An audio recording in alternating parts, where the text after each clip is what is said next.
Good day, guys. Good day to you all. Welcome back to the Formula Sports channel. Welcome back. Welcome back. Today is the big day. Today is the big day, ladies and gentlemen. Knock up the like button as soon as you guys jump in.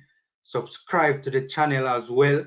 Share the live also. We want to get this one far and we want to get this one wide because, this is a very, very, very, very one of the probably the most important stream I've done today, ladies and gentlemen. Probably the most important stream I have done to date.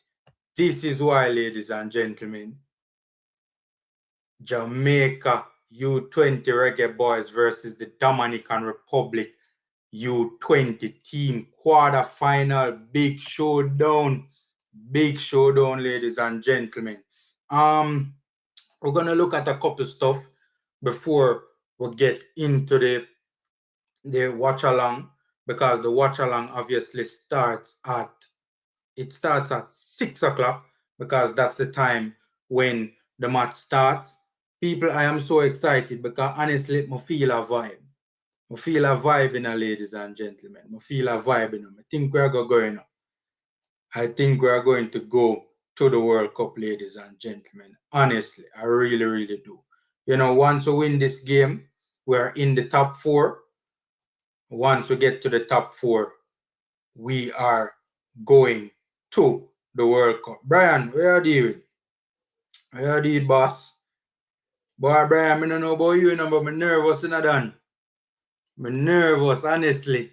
I'm a little nervous, Bridging, because trust me, man, is a big, big, big occasion this in a Bridging. A history this in a Bridging. The last time we qualified for a men's World Cup of any sorts was all the way back in. It was all the way back in. It was over 10 years ago. It was over 10 years ago. So, trust me, man, we're nervous, man, because this is such a big occasion for Jamaica's football and in Jamaica's history. Seeing, just sorting out some housekeeping matters before we fully get underway. This I hate having to do when I start the live streams, but it is very important that I do it. And I can't do it before the live stream starts. I have to do it after the live stream starts. Well, if there's a way to do it before the live stream starts, I don't know how to do it. So just bear with me a bit. But guys, hit me up in the comment section and let me know how you're feeling, ladies and gentlemen. Such a monumentous occasion right now in Jamaica's football. If we win this one, we are through to the World Cup. And honestly, I have a good feeling, ladies and gentlemen. I have a good feeling we'll get there, I honestly have a good feeling that we will get there, to be honest with you. I think we'll get there because I've been looking into this Dominican Republic team, and not that it's not a decent team, but it's certainly a team that we should beat, in my humble opinion. Certainly a team we should beat, in my humble opinion.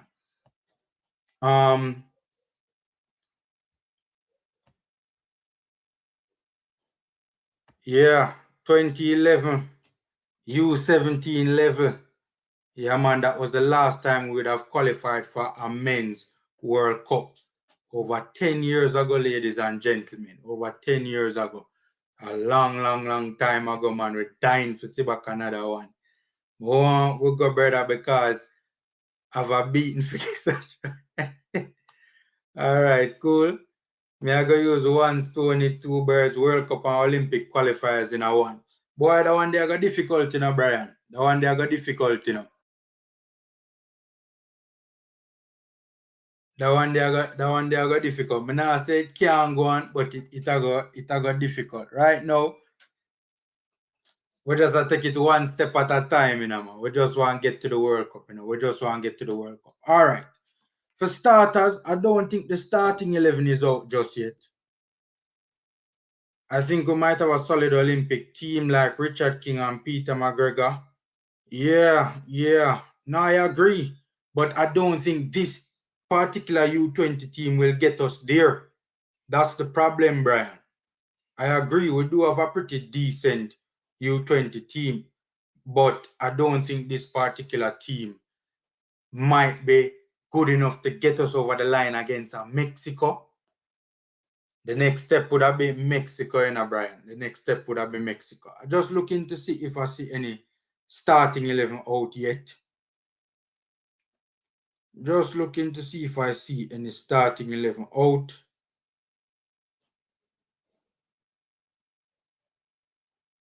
Nope. No, I do not see any starting 11 out. So, me I gotta do quick and fast. I think me I gotta drop my starting 11 here. Quick and fast, I think me I gotta drop my starting 11 here. Alright, before.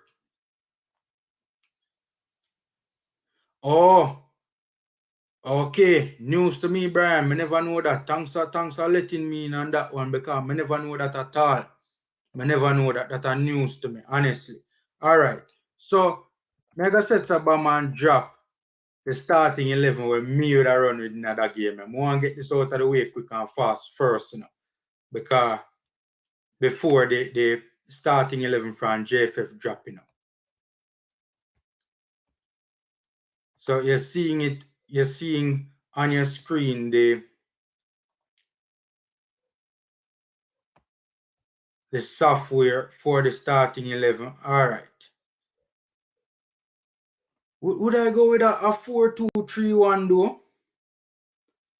Honestly, I kind of feel 3-5-2. I kind of feel for a 3-5-2, because that is the formation that we use that we have looked the most decent in. I'm going to go with a 3-5-2.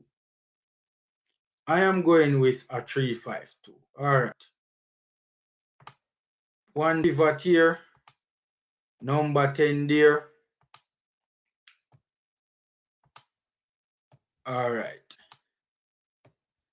Obviously, the goalkeeper, we know who is that. Boyz Clark. Obvious option for goalkeeper.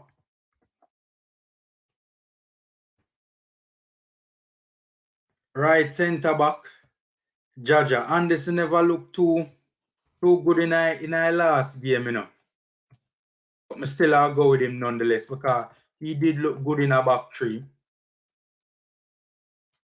He'd make Badley Morgan sweep again,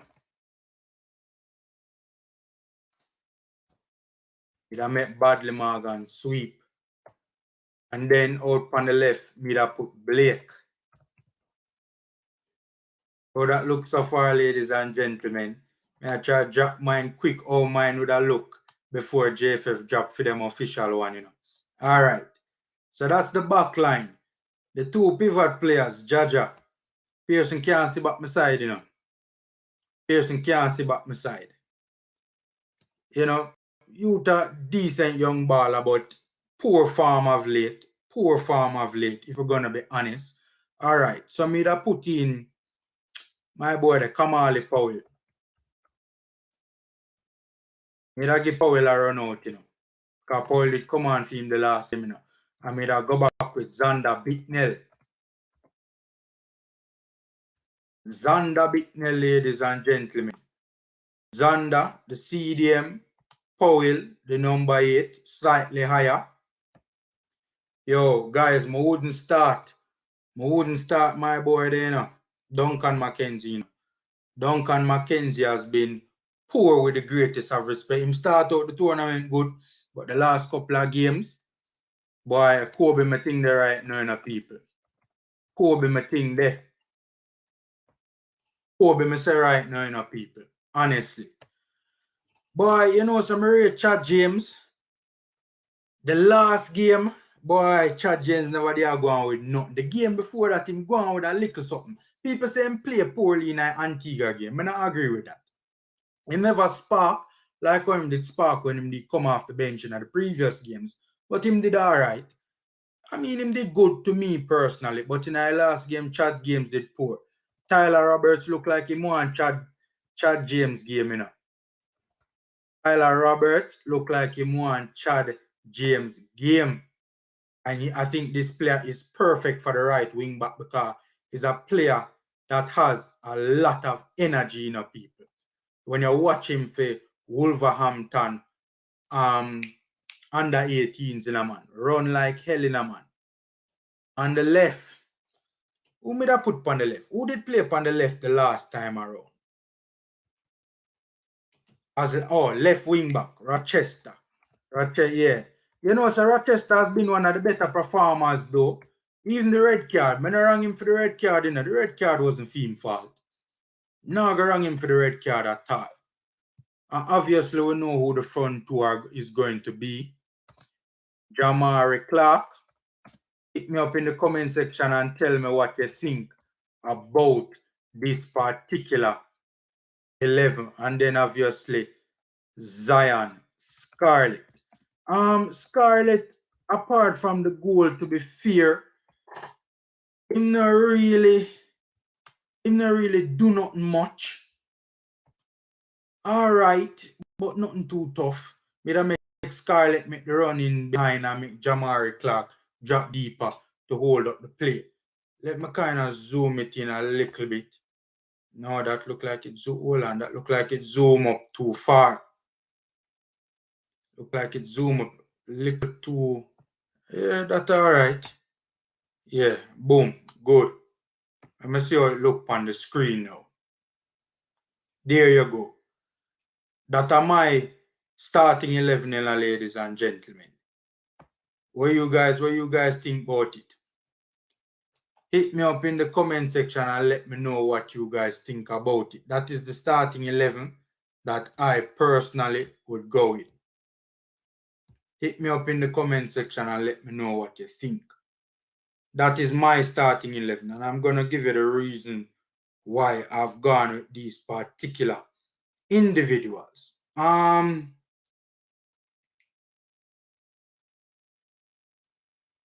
the way, knock up the like button, guys. Knock up the like button. Free and easy ways to support the channel.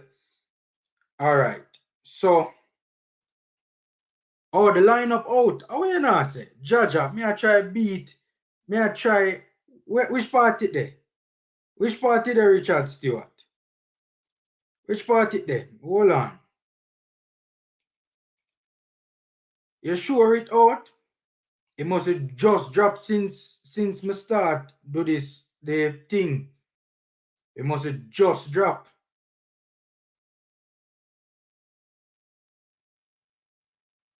Hold on. We're on Twitter. You mean JFF? Yeah, Brian, I kind of agree with that, you know. I kind of agree. Him never did play too bad when him did start, but oh yeah, it out for true. It out for true. It dropped 5 minutes ago. 5 minutes ago. All right. So this is my lineup. May I tell you why I'm going to go with that lineup and then I'm showing you the JFF lineup. Obviously, I want to go with a 3-5-2 because it is the only formation that we have looked balanced since the tournament has started. So that's one. It's the only formation where the midfield, the defense looks balanced since the start of the tournament. The back three, I mean, kind of self-explanatory. Seeing that back three did relatively well against Antigua. The back three is I mean, who else we are going to put there? I mean, that's basically the personnel for the back three, or the best personnel we have for the back three. The pivots, Xander Bittnell have to be the CDM because he's just the best we have right now. Boy, Pearson, a ball liner, but him not upon no sort of form. Him never even look like him want in that tournament, yeah. Him don't even look like him want to be in this tournament. It's like him a hide from the ball game on both sides of the ball. Rochester, the best out on the left, right? I think this player has done I think he's one of our better, most consistent players over the course of the tournament for us. Tyler Roberts, Chad James, kind of need a little rest. Tyler Roberts has been sparking off the bench. Make us see if Roberts kind of settle back into the equation or has settled into the team. And this is a player I believe is a real quality player that can do some damage for us down the right. As Brian mentioned, Chad James looked better off the bench. Kobe Thomas, when Kobe has played, he has looked good. Duncan McKenzie over the last 2 games has been poor, exceptionally poor, non-existent, hiding from the ball game on both sides of the ball.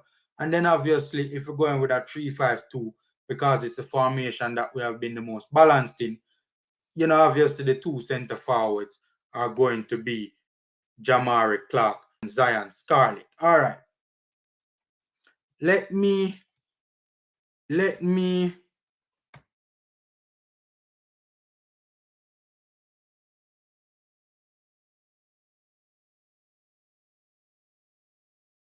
yeah, so I could find the JFF starting 11 now, which is on Twitter, and show you guys. I wonder if the JFF smart like formula, well, and not even the JFF still, I'm on Marcel Gale. You know what? I'm find something better. I'm find the Concacaf one. Hold on, I'm find the Concacaf one. And the Concacaf one the Concacaf one better because it have both starting lineups on screen. All right, let me stop sharing that. Concacaf has the starting lineups for both teams. There it is on your screen, ladies and gentlemen. Let us look at the Jamaican one first. Kanye Boyz Clark, Romain Blake, Luke Badley Morgan, Jaden Anderson, Tyreek Zimenez, Christopher Pearson, Jamari Clark, Duncan McKenzie, Mercy, Lamont Rochester, Tyler Roberts, Xander Bicknell. Interesting. So what is this now? I mean, this is I try to figure out what is the formation. It look like a back 4. No lie. Hold on there. Guys, help me out. What is this? What is this formation? I now see it so clear. It's a back 3. It look like a back 3. Wait, no, I know we're going. It's not a back 3, it's a back 4. Zimenez is not playing right back. No, Richard, I don't think it's a back 3. I don't think it's a back 3. I think it's a back 4. I think it is a 4-2-3-1. Or could it be a 3-4-3-2, No, it can't be a 3-4-3 either. Pearson, McKenzie, Bicknell. No, it's a 4-2-3-1. No, Richard, is a 4-2-3-1. Let me show you. All right, this is how I am seeing it, right? Zimenez won't be playing as a right back in this particular game. Zimenez will be playing as a right winger. And Tyler Roberts will be playing on the left. No, Richard. I think they're going to put Jaden Anderson as the right back. I think we're going to see Jaden Anderson as the right back. I think how it's going to look is the 2 center backs, Romain Blake and Luke Badley Morgan.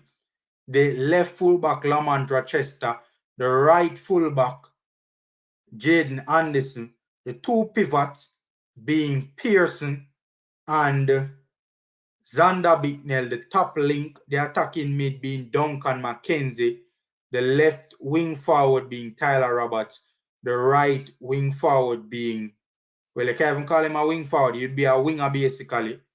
in Tyreek Jimenez, and then the center forward being Jamari Clark.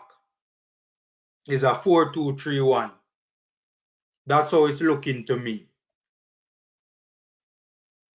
That's how it's looking to me. All right. We're going to look on the dam rep one too, you know. Is a 4-2-3-1 it's looking like to me. It's a 4-2-3-1. Hold on. Let me kind of fix it on screen and then bring it up and show you guys how it's looking to me. Yo, Duncan McKenzie and Christopher Pearson should not be in the starting 11. Honestly, man. Honestly.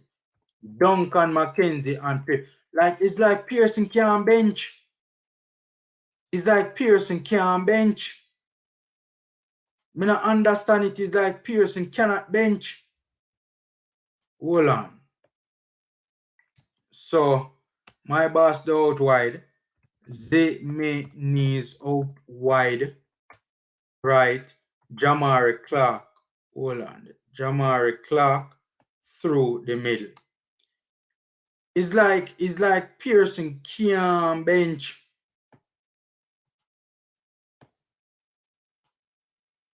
I don't know. All right, let me show you guys how I am seeing it. Let me show you guys how I am seeing it.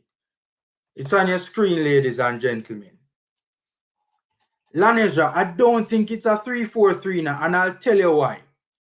Where would Duncan McKenzie play?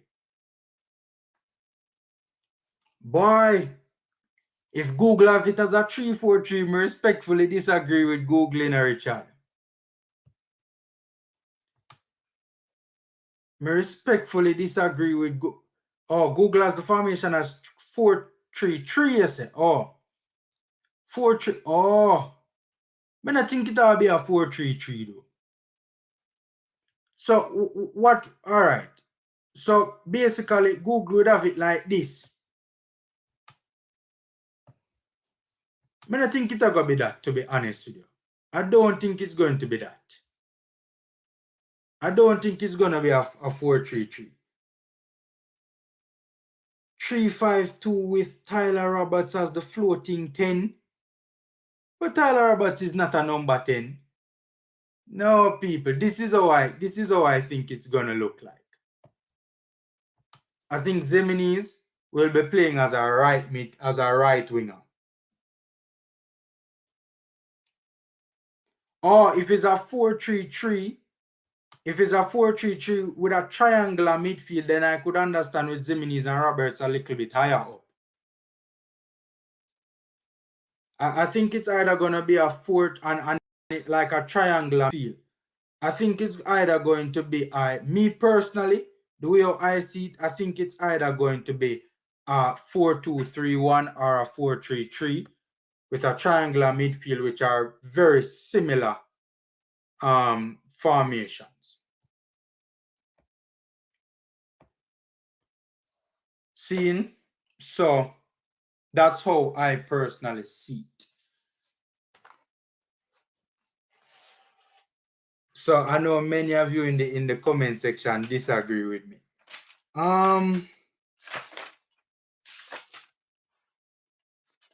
All right, so I took some notes as to some things I wanted to look at before the game start.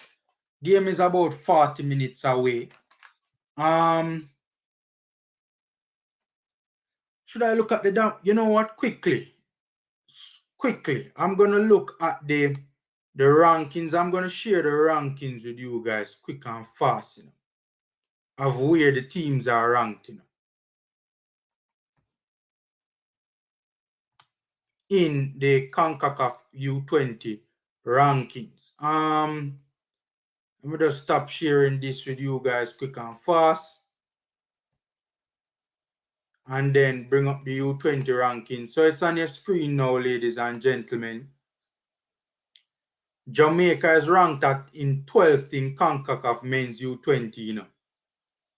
So you see it on your screen there now. According to Concacaf, Jamaica is ranked 12th in men's U20. Rep is ranked 5 places behind us in 17th. Now, don't ask me what Concacaf used to come up with this particular list. I have no clue, or this particular ranking. I don't know how Concacaf arrived at this, but this is the ranking for you guys on your screen. Jamaica is ranked number 12 in CONCACAF, which is way, way down. Far worse than what our senior men's team would have gone into World Cup qualifying being ranked as. And Rep is ranked at 17th. Of course, you see the US is ranked number 1. Mexico number 2. Panama, which got knocked out relatively early, they were ranked at number 3. Honduras ranked at number 4. And the Central American U19 champions, Costa Rica, ranked in number 5. So far, Honduras and United States have booked their ticket. We are looking to do the same. All right. So let's take this off the screen and put up back the squad. One of the things that, oh, no, you know what? I could put up back the Costa Rica, no, the Rep squad rather. You know what? No. I'm going to put up back. I could leave it as it. I could leave it as is for now.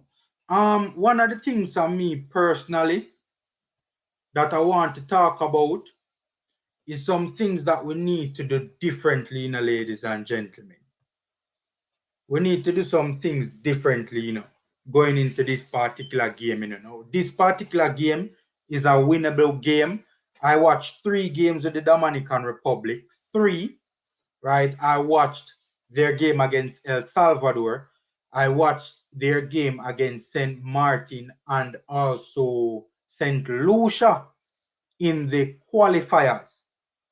Guys, Rep almost never reach here, I'm going to show you how Rep nearly never get to this, knockout stage.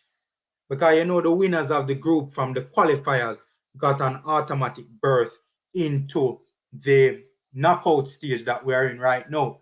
That's why Rep has only played 1 game thus far in the U20 competition, because they won their group in the qualifiers and went automatically to the knockout stages. All right. So I watched their games and I'm telling you, this team is a beatable team. This team is a team that we should beat. This is a team that we must beat, ladies and gentlemen. We are better than them. Man for man, on paper. Yes, people say the game of football isn't played on paper. I respectfully disagree. The game of football is played on paper to a certain extent, right? Because, when the managers are drawing up them tactics and all of that sort of stuff, the starting formations and all of that sort of stuff, they obviously put it on paper, draw it up on paper, an idea of what they want to see the team doing on the pitch. But with that being said, we are better than this team. Fuzzy has to get the balance right. Fuzzy has not managed to get the balance of personnel right. Perfect example. There are games when we have been too cautious in, and there are games that we have been too opening. Way too cautious and timid in the Haiti game. By the way, smash the like button, guys. Free and easy ways to support. Knock up the like button because the young reggae boys are going to the World Cup. We were way too timid in the Haiti game, playing behind the ball and playing very timid and playing scared, as if we're scared of the Haitians then. While in the Honduras game, we played on the front foot, but the coverage was not there in defensive transition. We were open in the middle of the park, unbalanced in the middle of the park. The shape wasn't there, and we were slaughtered on the counter. We have struggled to get the balance right. The balance of personnel, and that is down to Fuzzy. Fuzzy must get the balance in personnel right he must get the balance in starting formation and the shape. He must get it right. He must get the respective combinations on the field right. He has to get the personnel right. That is something I think Fuzzy has struggled with a bit in this tournament thus far. As for the players need to step their game up, ladies and gentlemen. The players need to step their game up. It's plain and simple as that. The team has been way too flat in this tournament. Way too flat. Energy levels lacking. Energy levels lacking. Way too flat. Playing with zero intensity, almost as if we don't understand what is at stake. Right? Almost as if it's not important to the team that we qualify for this U20 World Cup. The players have to step their game up, ladies and gentlemen. It's just plain and simple as that. The energy levels of a lot of the players have been exceptionally poor on both sides of the ball, attacking and defending. The team has just been way too flat, lacking energy and lacking intensity, especially relatively speaking to the teams that we are playing in these respective games. Another thing that we need to correct and we need to address going into this particular game is when we get our chances, we need to finish them. There have been some sitters in this tournament that we have missed. There have been some sitters in this tournament that we have missed.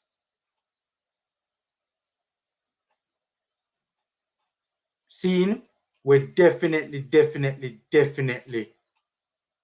need to put away our chances. And one last thing I'd really like to see us work on going forward is 1v1 defending. 1v1 defending from our young Reggae boys in this tournament, for the most part, has left a lot to be desired. In 1v1 scenarios, our players are beaten far too easily, especially down the right-hand side of the pitch. In 1v1 defending, we need the young Reggae boys need to step their game up, no doubt about it. Those are some of the things that I think we need to work on in this game. I think once we go there and do the right things, we should win this game. I honestly believe that once we go there and do the right things, we will win this game because we are the better team. All right. What else we want to look at right now? What else we want to look at? Oh, I want to look at the Dam Rep squad, you know. I want to look at the all right. We see the starting 11 on the screen here. We see the starting 11 on the screen here. This looks like most of the players that would have started the last game. I'm not so sure if it's all of them, but it's certainly most of them. This Dam Rep team, from the research that I have been doing, most of their players play in the Dam Rep League. And most of them don't really get game time for them club. Even the ones that do get game time for their respective clubs are not starters. Even the ones that do get game time for their respective clubs are not starters, right? So, I mean, you have a couple of them that play outside of Dam Rep. Like, for instance, the goalkeeper on your screen here, Xavier Valdez. He plays for the Houston Dynamo in the MLS. But he doesn't get game time for them. But before he was brought into the MLS squad, he was playing for them for their reserve team in the MLS Next Pro League, which is the new American third division. So he was a starter for Houston Dynamo too. And You have some other players. You have a player by the name of Charles. Charles, let me look at the name. Charles or Charbel Webe. Not so sure if that's how you pronounce it. He's the second one on your screen. He's a defender. He plays for Oviedo's U19 team over there in Spain. You guys might be familiar with that particular club, Oviedo. He plays for their U19 team, and that's over there in Spain. They have another player by the name of Thomas John Baher. I'm not so sure if that's how you pronounce his name. I don't see him starting here, but he is a starter for Spal's U17 team in Italy.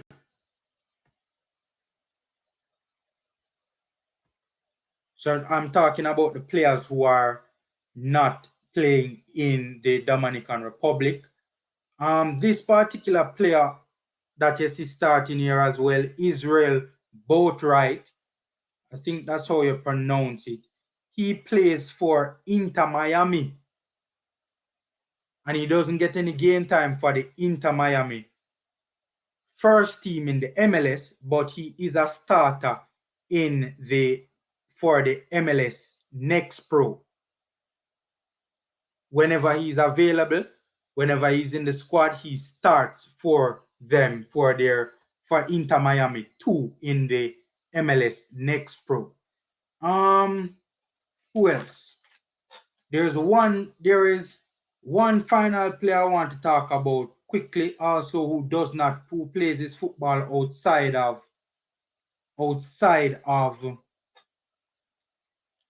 the Dominican Republic, and that's a player by the name of Edinson Ascona. Edinson Ascona plays for Inter Miami. He has only ever gotten one game for Inter Miami, but he was a starter for Inter Miami 2 in the MLS Next Pro, which is the Inter Miami reserve team in the newly formed American 3rd Division. Now, this particular player by the name of Edinson Ascona, if I'm not mistaken, he's their captain. Don't quote me on that, but if I'm not mistaken, he's their captain, and he is a very dangerous player. He is one of their best players. He is a very, very dangerous player, right? And he is one of their creative sparks, so to speak. So he's on your screen right now, the number 10. So you see the number 10 on your screen, Edinson Ascona. Look out for that player. Very dangerous player. Another player that you guys need to look out for, Brian Moore, or More, I think is how you pronounce it. The number 7. He is alive. He's another dangerous player for them. He plays in the Domrep League. He gets game time in the Domrep League, but he's not a starter in the Domrep first year. He's not a starter. He is a live wire for Domrep in the games that I have watched. A very dangerous right, left-footed wing forward. Arguably their best creative spark. So that is definitely a player that we need to look out for. The games that I've seen with Edinson Ascona, he plays as their number 10 in the pocket. And the other dangerous player that I would highlight quickly is also Diefrey Sandy. Forgive me if I got the pronunciation right. The number 11 on your screen is also a dangerous forward. Right, so that's a brief synopsis on the Domrep team. Most of them play in the Domrep. A couple of them get meaningful game time, but most of them don't appear to get any game time for their clubs in the Domrep. Some of them do. I think probably 1 and 2 of them are starters, if I'm not mistaken. And then you have a couple of them too that play outside of the Dominican Republic. So, that's basically a brief overview of the Damrep team. Damrep is a team that likes to play. Their starting formation is usually either a 4-2-3-1 or a 4-3-3. And in build-up, so the starting formation is 4-2-3-1 or 4-3-3. And in build-up, it usually goes to a 2-3-2-3. So what they normally do is they normally move the fullbacks into midfield. And they normally have, if they're playing with two pivots, they normally have one of the pivots, the number 8, step up as a number 10. So they have the one pivot in midfield. So they have the two center backs, the one pivot in midfield, plus the right and left fullback. And then the number 8 steps up as a number 10 to join the other number 10. So they have two players in the pocket, and then they have the front three. So that's how they usually look in build-up, in attacking transition. And in defensive transition, from the games that I've seen, it is usually 4-2-3-1 as well. It is usually a 4-2-3-1 in defensive transition. As I stated earlier, I watched this Damrep team in 3 games. Let me share something with you guys. Quickly.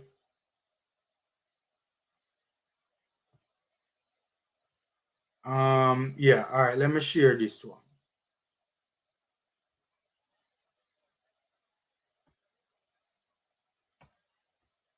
Let me share this particular tab.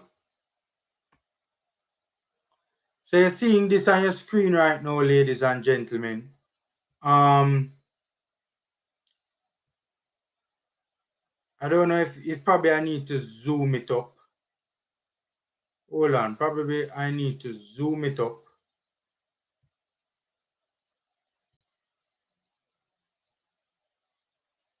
All right, I think that's good enough for you guys to see. There you go. Now, ladies and gentlemen, that on your screen right there, that on your screen is the qualifiers. That is the qualifiers, ladies and gentlemen, that Damrep would have played in to get here, to get that automatic berth into the knockout stages, right? I watched 2 of the games in the qualifiers. Watched 2 of them. Damrep got here by the skin of them teeth, ladies and gentlemen. Damrep nearly never get here, Damrep did not get here, and I'll explain how. In their first game, them dump up Anguilla 6-0. I mean, Anguilla seemed to have been easy pickings.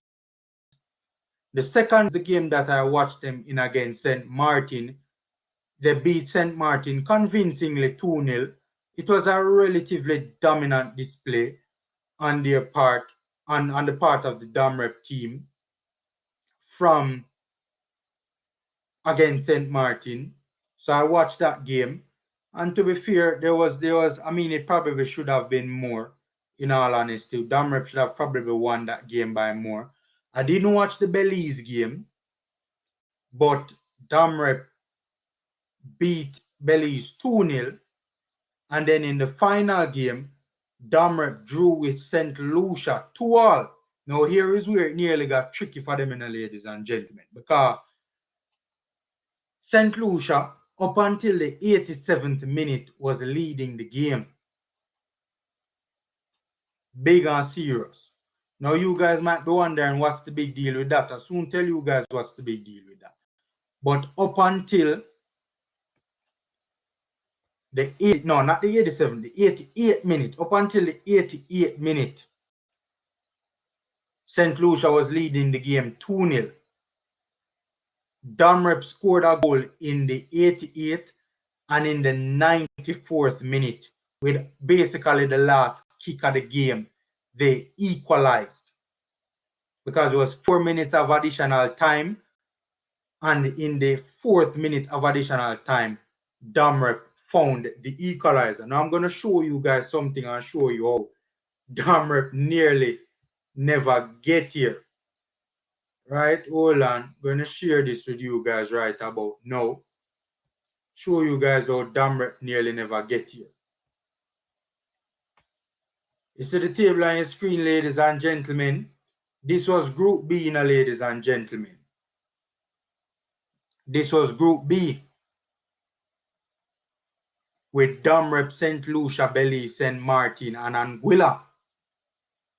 If you notice, Domrep topped the group on 10 points.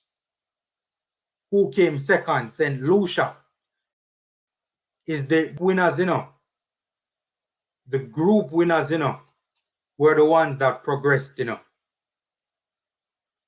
Now, let's say, for instance, the game had finished 2-0 and Domrep never find them 2 goals in the last 6 minutes of the game, and St. Lucia won the game 2-0. St. Lucia would be on 10 points and Domrep would be on 9 points. St. Lucia would have topped the group and would have booked that spot into the final, into the last 16. Domrep would have gone home. Is them big number 10, I think at the captain, I think him at the captain, right? He was the one that found the winner late. He was a poor goalkeeper kick out. Very short. Domrep won the first ball. Transition quickly, 2 passes. They were in behind. Boom. St. Lucia dead. And that is the reason why Domrep booked that spot in the El Salvador game. And, it wasn't the other way around. It wasn't St. Lucia. So Domrep lucky, ladies and gentlemen. Domrep qualified by the skin of them teeth. They qualified for the knockout stages by the skin of them teeth. Guys, again, knock up the like button. Knock up the like button, ladies and gentlemen. Subscribe to the channel if you haven't done so already. Free and easy ways to support, and also share the live as well. That is much appreciated. 20 minutes. 20 minutes, ladies and gentlemen, till kickoff. The big game, ladies and gentlemen. The game that the Reggae Boys will win and will qualify for the U20 World Cup for only the 2nd time in their history. First World Cup on the men's side for over a decade. Seeing? All right. One of the things I want to talk about is the El Salvador game, right? I'm going to talk a bit about all the 3 games that I would have watched Domrep in, right? The El Salvador game was honestly, truthfully, not a good game. It was really and truly not a good game from the Domrep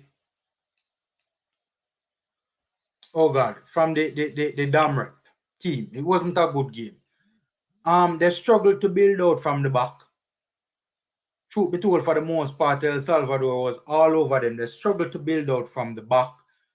But some way, somehow, they managed an epic smash and grab and won the game. Now, Domrep, you see, here's the thing with El Salvador. El Salvador is kind of known for giving up goals at the back, They have a potent offense, but the El Salvador team does usually tend to give up goals at the back. And I guess Domrep was a benefactor of that. A lot of their play would have come in transition when an El Salvador attack would have broken down, and Domrep would have tried to get going on in transitional play. That's where most of their glory came from. They had some, penalties as well, set pieces that went their way as well, and also some luck as well, because even the first goal was basically a lucky goal, to be honest with you. So even though it was a poor performance from the Damrep team and El Salvador was all over them, some way, somehow, they managed to squeeze out the victory and managed to get here. Which is just crazy if you ask me. Crazy, if you ask me. So, it was a team that really and truly struggled to build out from the back, and there were even many points in time. They don't usually go long from goalkeeper kickouts, but most of the times in the game, they were going long on the respective goalkeeper kickouts. Seeing? Oh, by the way, I forget for sure on it too. Jaja, a good thing, remember this, I nearly forget for sure on the head-to-head, I always forget the head-to-head. Always forgetting the head-to-head. This is the head-to-head between these two teams on screen, ladies and gentlemen. Damrep U20 and Jamaica U20.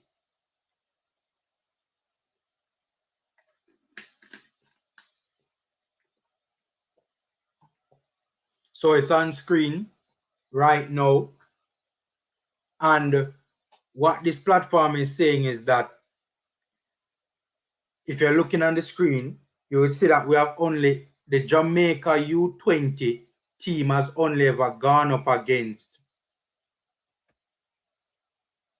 the Damrep U20 team once. See there on your screen, I removed the banner. So both these teams have only ever played each other once. And it ended in a 2-1 scoreline. It ended in a 2-1 scoreline with Jamaica U20 coming out on top.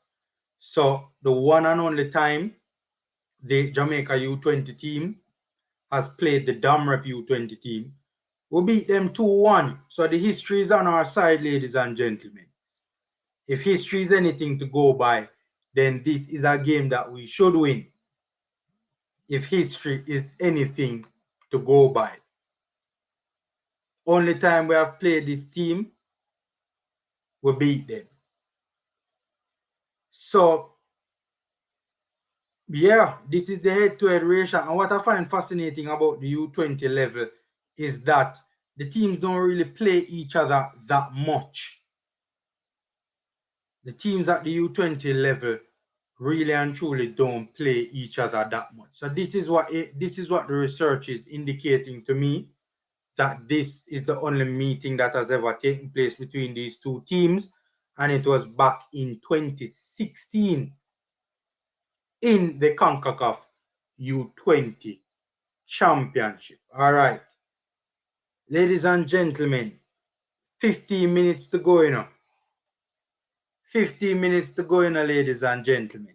But there are some other stuff I did want to share with you guys, but boy, that probably take up a little too much time, Because I make a whole heap of notes here as to how the Damrep team plays, patterns of play and patterns of movement and all of that sort of stuff. But probably a little bit too late for that right now. I don't think I go into all of that. Probably during the watch along, I will point out some of the things as I see them in terms of how the Damrep team play. I'll basically give you a broad synopsis, so to speak, without going into the detailed analysis that I have down here. This is a team that, generally speaking, as I said, Davian Reed, you can watch it on the Concacaf website.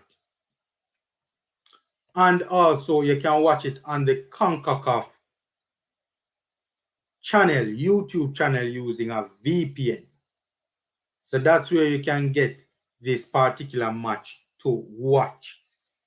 Yeah, so this is a team that predominantly likes to play through the wide channels, and they also like to play in behind. So this is a team you're going to see a lot of through passes in behind for the runs of the forwards, whether it's the center forwards or the wingers. A player dropping into the pocket, turning, looking for the run of either a winger or a center forward. Right, whether it's the forward dropping into the pocket looking for the run of one of the wingers, or whether it's a winger dropping into the pocket, getting on the ball looking for the run, turning and looking for the run of the forward. They like to also play balls from deep over the top of the defense line in behind. This is a team that very much prefers to play in behind the defense line instead of in front of it. They like to break that defense line, particularly with either through passes or balls over the top. Seeing that's basically a general synopsis. Is a team that is a very mobile team, is a very energetic team, is a team that does a lot of running, is a team that does a lot of running.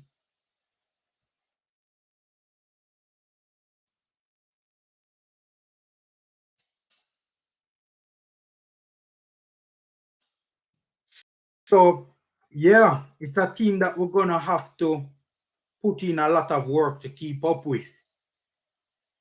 And I think that once we get into the faces of this particular team, and I think once we get up into the faces of this team and we don't give them a lot of time and space on the ball, I think we should be all right. And I think we need to use Jamari Clark in this game, use his physicality and his physical prowess in this particular game, because I think if he has a good game in this particular game, I think Damrep will struggle. I honestly think and I honestly believe that the Dominican team will struggle. I'm going to pin this in the comment section because Concacaf YouTube channel, because a lot of people asking Concacaf YouTube channel. A lot of people going to ask where you can see the game live. So put it in the chat. Gonna pin it as well. You know what I forgot to put in the description? I forgot to put in the description that this is a watch along. I forgot to put that in the description that this is a watch along. Normally I do put that in there.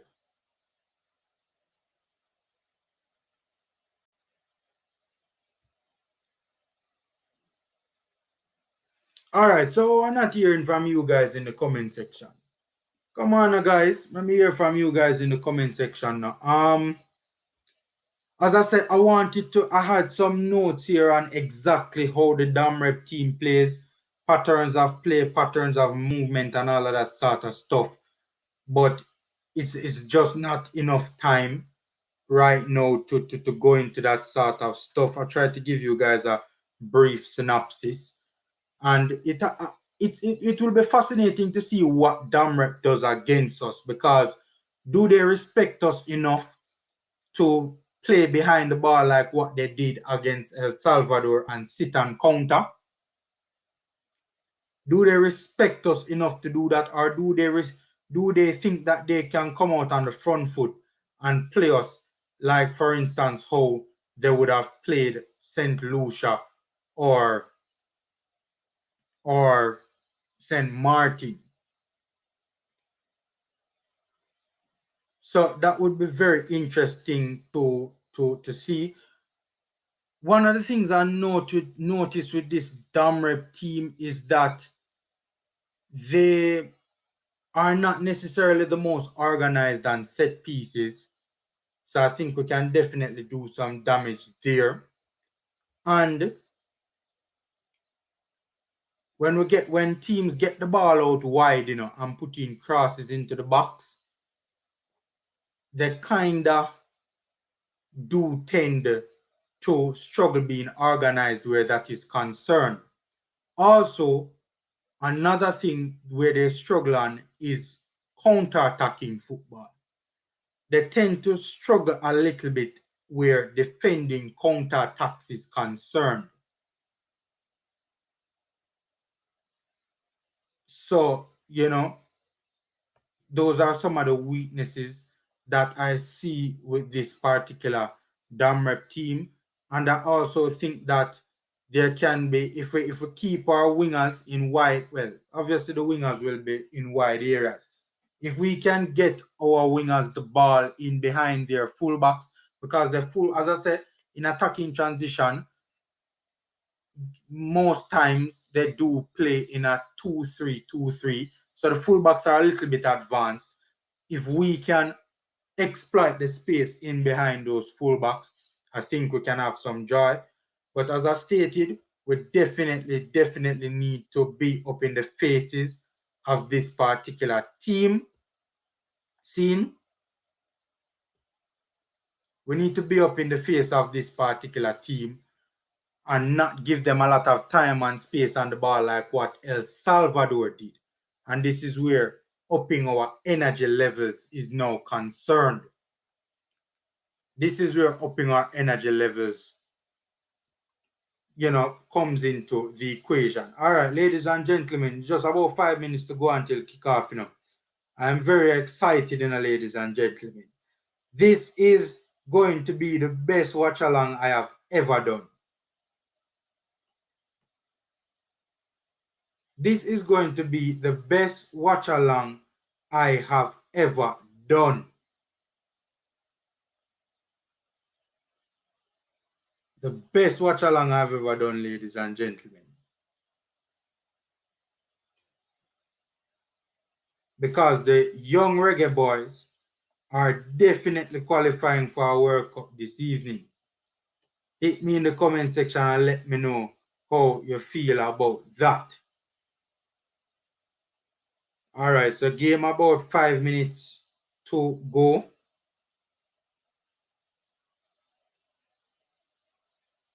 About 5 minutes from now, the game will kick start.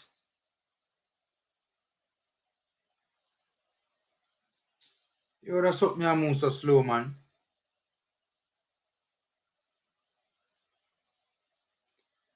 By the way, I will say this much though. It's a big day for Damrep, because Damrep is not a footballing powerhouse, So for them to be in a position where they could be on the verge, potentially, of getting to a World Cup. I mean, they've really been upping their program in the last couple of years. By the way, national anthem I play. National anthem I play, ladies and gentlemen, and then knock up the like button, man. And knock up the like button. Knock up the like button, ladies and gentlemen. National anthem is playing.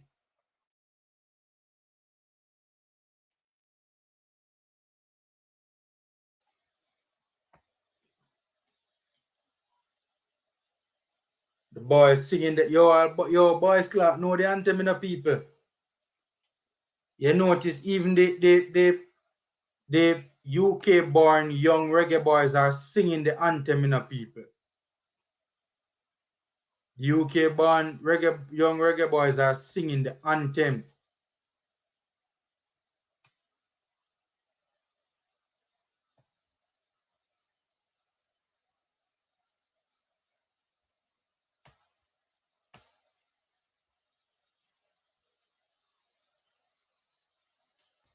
All right, as I'm bringing up the tracker here on screen now for you guys. Trying to bring up the tracker on screen. Game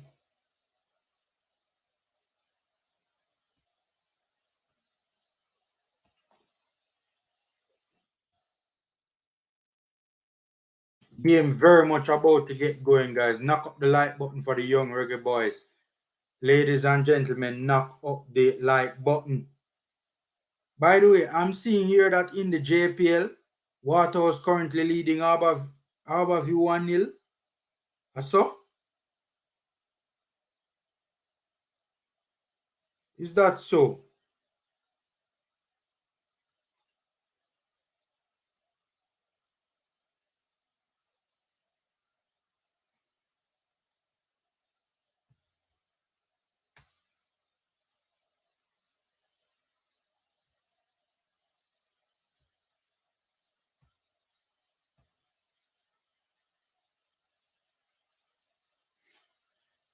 Yo, a score of the Dominica. People always mix up Dominica and Dominican Republic.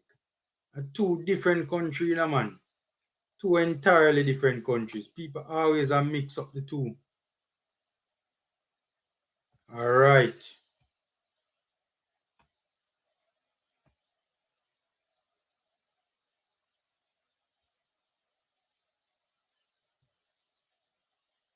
Bringing up the tracker on screen for you guys now.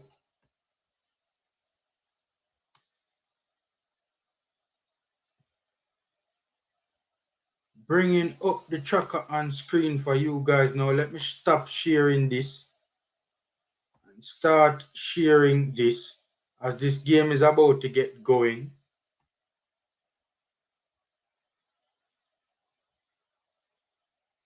See there on your screen, ladies and gentlemen. Big clash.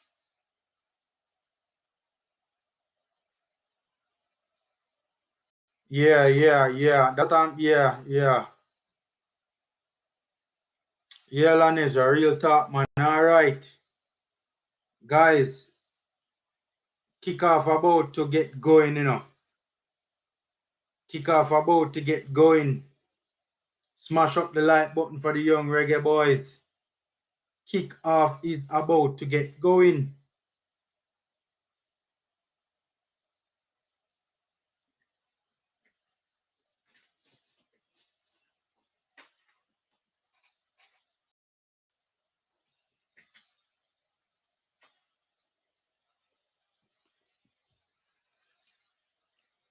And we're off. Reggae boys kicking from left to right. Rep kicking from right to left. Hold on, so this look like already me I see like it look like it's a back three, What take place here, so? Is a back three this for real? Rep pressing high, winning possession of the football.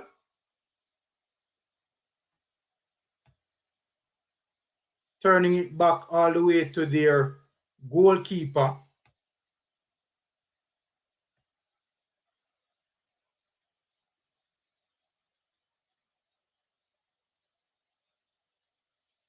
All right, so Rep looking like they're playing a 4-3-3 in attacking as a starting formation.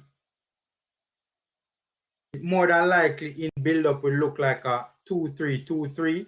All right, young reggae boys bursting down the flank with Rochester, who had one possession of the football. However, he got crowded out.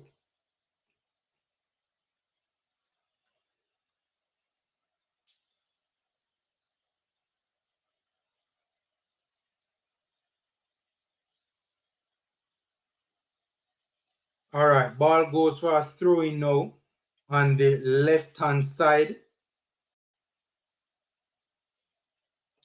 of our defensive half.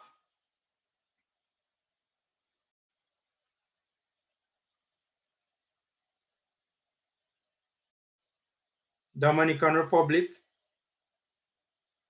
enjoying themselves a bit in the early stages of the game. Good combination play to send the runner in behind, cross into the box down the left-hand side of Reps attacking third, the right-hand side of our defense. The Reggae boys cleared for a throw-in for the Rep, which is taken on the right-hand side of Reps attacking half, left-hand side of our defensive half. Rep well, the Reggae Boys rather get it away for a corner kick. Smash up the likes button on your way in, guys. Young Reggae Boys are going to the World Cup. Corner kick outswinging into the box. Jamaica trying to clear their lines, failed to do so. The Damred player twisting and turning in the box. Eventually, it comes off him last, goes out for throwing Reggae Boys on the right-hand side of our defensive third.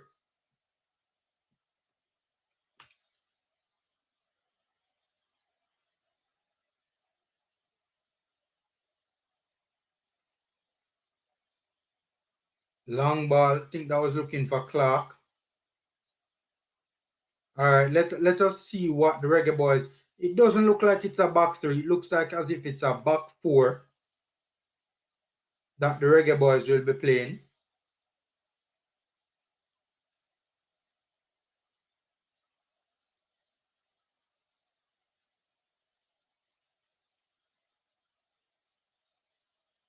Free kick for the Reggae Boys just past the half line.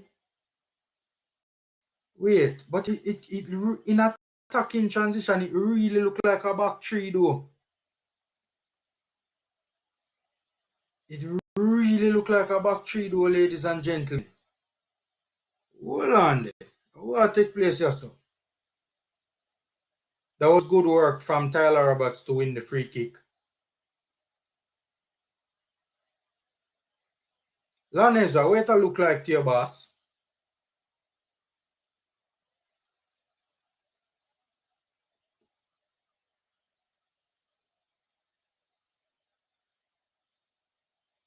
All right, Damrep come away with it now. Wait, yo, this is a back five, you know. This is a back five. This is a back five. This is three at the back. This is a 5-3-2 in defensive transition and a 3-5-2 in offensive transition. Ball in behind for the run of the Damrep player. I think that was Badley Morgan who came across to deal with that well.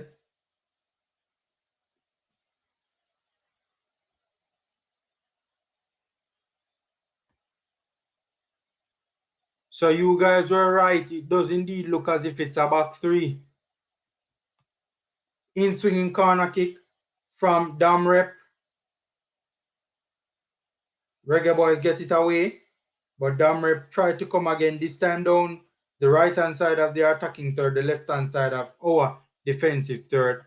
But in the end, the Damrep player loses control of it and it goes out for a throw. Interesting stuff here. So it is indeed a back three.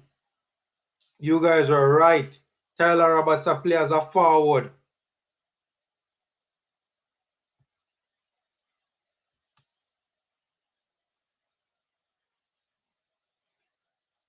Reggae Boys struggling so far to take control of this game, you know. And we need to be careful, you know. We don't want this Damrep team to be growing in confidence, you know. We need to get out of defensive transition quickly on the ball. We're taking too long to get out of defensive transition, man. Too many numbers behind the ball, man. When we're trying to break.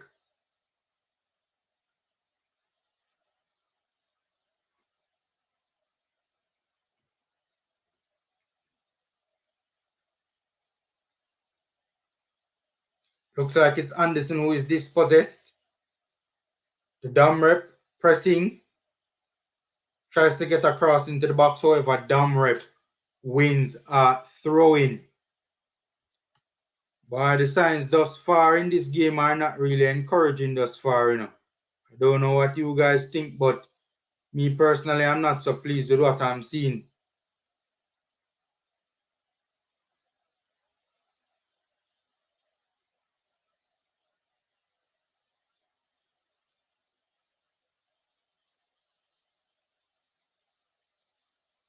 Shot from just outside the box on a loose ball. One-time effort from the Dom Rep player. Wayward shot goes out for a goalkeeper kick out.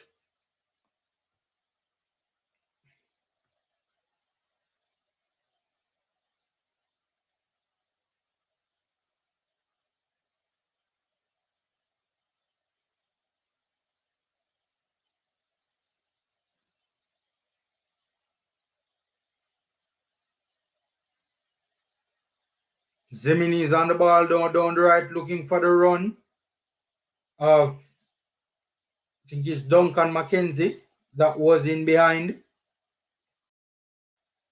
However, that run did not connect.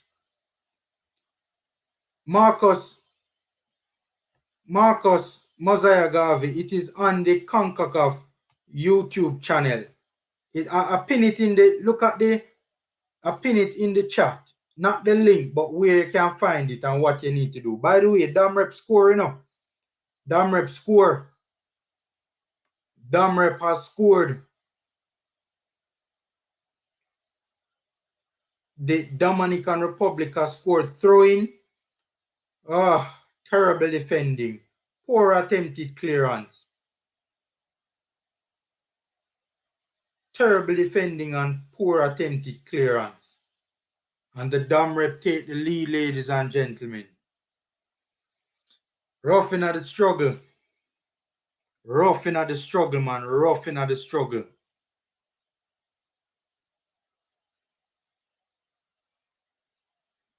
Roughing at the struggle, man.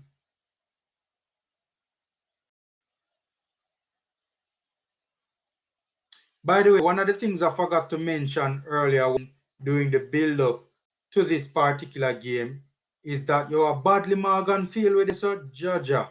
One of the things I forgot to mention was that the Dom Rep team plays with a high level of intensity. Their games are usually back and forth, right? And they play in attacking transition very, very quickly. They don't usually, even when they're doing build-up or they're building out from the back, they move the ball quickly throughout the thirds. All right, Jamaica trying to build. Xander Bicknell dispossessed in the midfield. Dom Rep is playing a 4-3-3. They're playing one pivot and two top links. So they're basically playing with a V in the midfield, so to speak.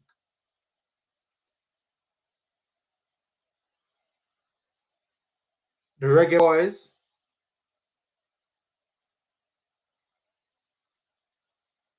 But we look like we moved to 4 at the back now.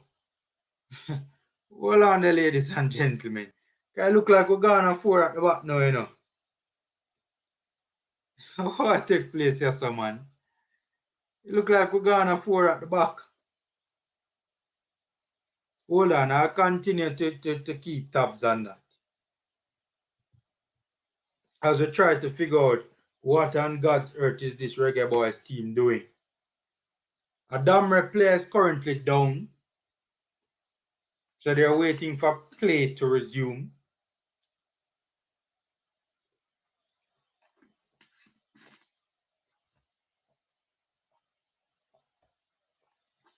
You know, honestly, Marcus, try US or a European country. Try a European country first. I don't remember which one me use, you know. I think America.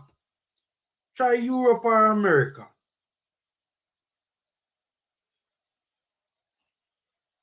Try Europe or America. So Marcus, what have you been using to watch the championship all this time? Because I know you've been watching the championship, Marcus.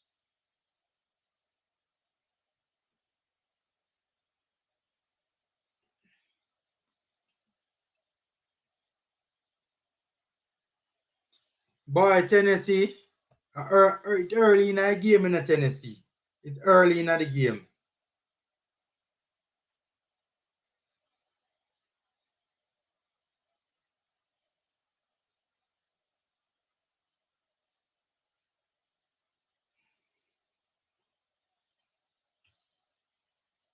Dammer player trips over the ball, falls to the ground. Poor pass out from back there, man. Poor pass out from back. Damrep has taken control of this game thus far. I think everybody sees that. Knock up the like button because we have trust and faith in the young Reggae boys. They will find a way. Right now, I'm not even business about the performance, you know. It's just a result me I deal with right now, you know, man. But it look... Hold on. Alright, ball down the line for Jamar Clark. The Reggae boys look to break. Jamar Clark tried to take on the 1v1, lost it momentarily, eventually won it back. Shrugged the play off the ball. Plays it back a bit deeper to Rochester. Rochester whips in the cross. Damrep get it away. Bicknell tries to win it in the midfield. It goes out for a throw. The Opera Mini. Yeah, man, the Opera Mini browser. That's what I use. Look, they have the ball. We are putting no pressure on them. Yeah. We're kind of giving them a lot of time and space to play. We were all over the place on that throwing that led to the goal, you know. That we conceded, you know. We were all over the place. It looks like the Reggae boys have switched now to a back four. Made kind of hurt me. I try to keep with what the Reggae boys actually are doing right now. Because it looked like it was a back three. Now it's a back four. Oh, I think I know what it is. Oh. Hold on.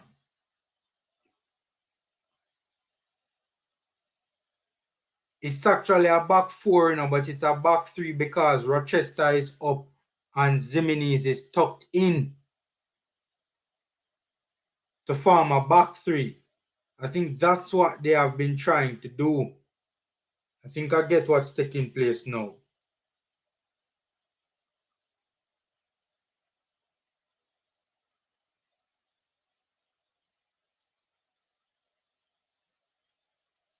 But me see like Pierce not a play as a forward. How Pierce not do all the way up this press? Merciful Father. God go with the young Reggae boys. Yo, me I wonder if Pierce was... Me I wonder how the centre forward they look so. Alright, ball in behind from the Damrep midfielder. Looking for the run of the Damrep player. The Reggae boys centre back gets there first. Tennessee said they're just strolling around.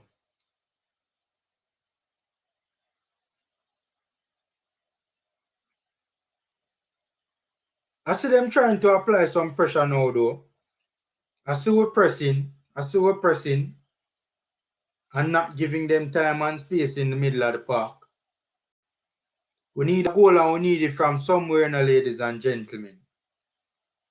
Unless the Damrep is going to the World Cup.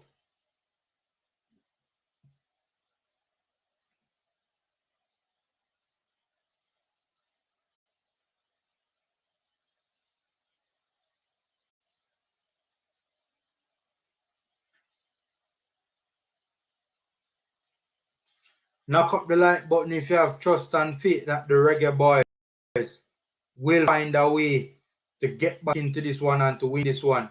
Damrep playing the ball around the back. Kind of slowing it down a bit. Reggae boys pressing. Damrep finding it a little bit difficult to play out of that press right now. The goalkeeper just had to hurriedly clear his lines, the Damrep keeper, because Jamar Clark was bearing down on him. Yeah. The only difference with this particular game is that Damrep took the lead early instead of Haiti. Haiti didn't take the lead early. We actually took the lead early against Haiti. But in terms of the performance, I know kind of flat it has been. All right, Tyler Roberts using his pace to get by one. Good change of pace there from Roberts. Roberts getting past two, brought down. Clearly research was done on the speedy Tyler Roberts. Because as soon as Tyler went to make a move to drop the shoulder and get by him, the Damre player just brought him down immediately because he knew if Roberts got by him, it would be bye-bye. Goodbye. All right, so free kick on the right-hand side of our attacking third. On the left-hand side of the Damre defensive third. Truth be told, to be fair, neither team has really taken control of this game, you know. Yes, Damre does have the early goal, but neither of the two teams, it's kind of like a midfield battle going on right now. 18 minutes in, looks like it will be an outswinger from the boot of Christopher Pearson. Yeah, that looks like Christopher Pearson. Taking his time to swing this one in. Eventually gets it in. Good. Ooh, good free kick. To be fair though, was it though? Because what would Roberts have been able to do with that at the near post? It would have been difficult for him to get a header. That ball came to him so far out. I mean, yes, there was power and it probably could, guide it. That would have been to be fair though, you should have swung the free kick more central. All right, Jamari Clark. Deep throw into Jamari Clark from Zimenez. The dumb rep defenders survive. Barely get it away. Reggae Boyz enjoying a period of pressure. It's another corner kick. The dumb rep defender won the first ball off that deep throw in from Zimenez. Looking for the head of Jamari Clark. In swinging corner kick now from the Reggae Boyz. Near post. Damret get it away. They win the first ball, win the second ball. Come on, away with it now on the counter. Reggae Boyz locking the numbers, however. Damret player has to turn it back because of the lacking support.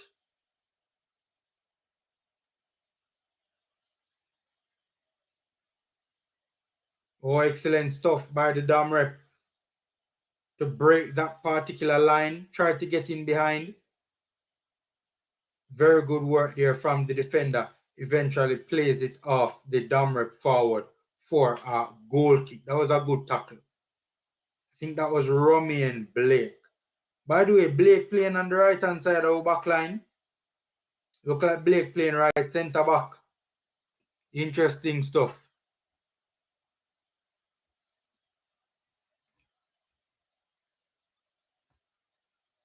Zimenez bursting down the right, trying to knock it by the damn rep. Left back cuts it back across. Ooh, looking for Tyler Roberts.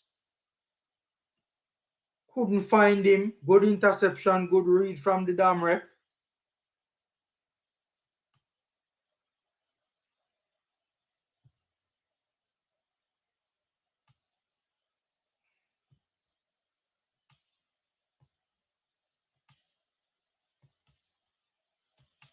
Reggae Boyz pressing high up the pitch.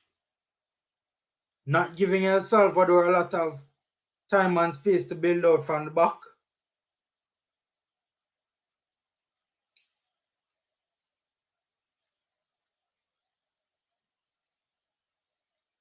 Eventually on this particular play, we end up sitting off. But guys, it looked like it's a back five we're playing. Guys, hit me up in the comment section. What is the formation? It look like we're going back and forth between a back four and a back five. I don't know. And me one day I confused or honestly clear what is taking place. Look at how them line up now. That's a back five. That's a 3-5-2 in defense. Probably it's a back five in defense and a back four in attacking transition. Probably that's what is taking place. Because that's a clear 5-3-2 in defensive transition right now.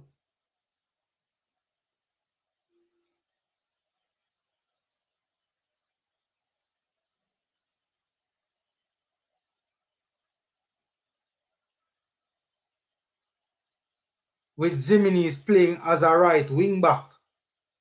This is very interesting, you know. Guys, talk to me, man. What are you guys seeing? Are you guys just as confused as I am or formula and know nothing about football?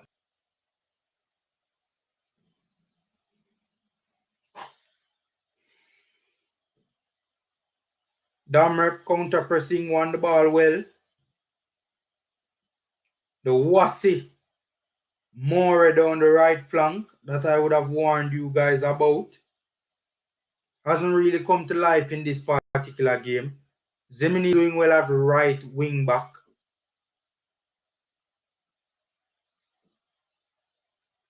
Roberts running away from the ball. The Damrep player clears it for a throw into the Reggae boys.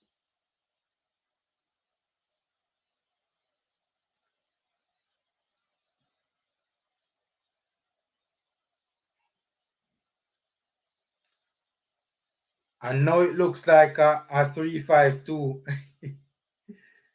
Now it looks like a 3-5-2.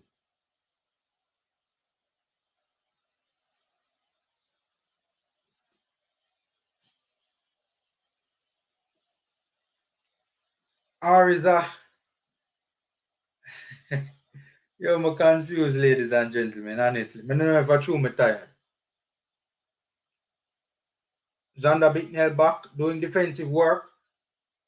The Damrep winger gets by him, crosses it into the box. The Reggae boys clears.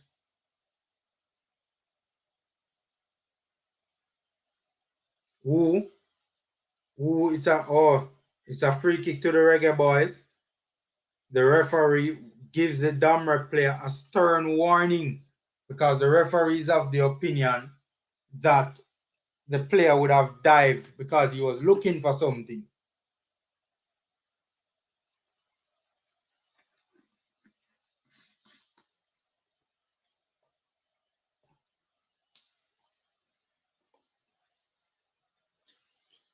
I think I figure out what it is now. It's a 3-4-3, ladies and gentlemen. Finally, 20 minutes into this game, I wrap my head round. I wrap my head round that when Damrep play a long time, you know, I just wrap my head round where the U20 Reggae boys are play. It's a 3-4-3. That's what it looks like right now. Although there were times kill me dead, it was a 3-5-2.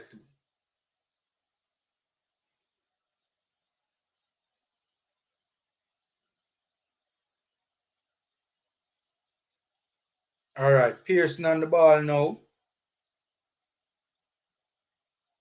Swung into the box, looking for Jamari Clark. Ooh, the Damrep keeper nearly fumbled. Well, he did fumble it, but it goes out for a corner kick to the Reggae boys.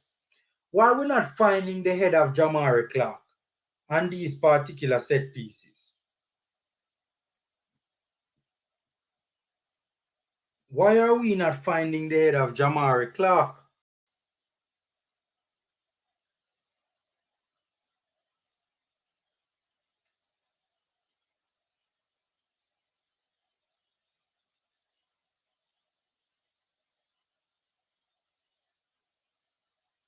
In-swinging corner kick now on the left-hand side of our attacking third. Beautifully whipped in. A little bit too deep for my liking though. It's a throwing though for the Reggae boys because it did come off the head last of a Damrep player. Zeminis will be looking to go along with this one again. Looking for you know who. No, he doesn't. He actually goes short for Roberts. Roberts gives the ball away cheaply. Damrep has been struggling a bit, you know. Good counter pressing from the Reggae boys. Mackenzie on the ball. Gets it to Pearson. Pearson brought down. No lie. Mackenzie brought down on the edge of the box. It's a free kick. Just on the edge of the box. Good give and go between Mackenzie and Roberts.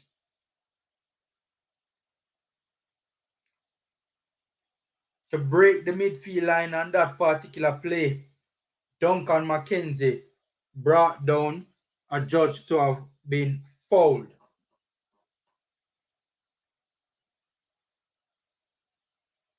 knock up the like button for the young Reggae Boys, guys. To be fair, they have been fighting back.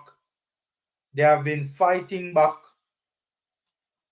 The match started a bit. It started a bit tricky for us, a bit dicey for us, but to be fair, the boys are fighting back. Free kick on the edge of the box. Is it too close to get it over the wall and under the bar? We'll wait and see. Couple young Reggae Boys standing over it.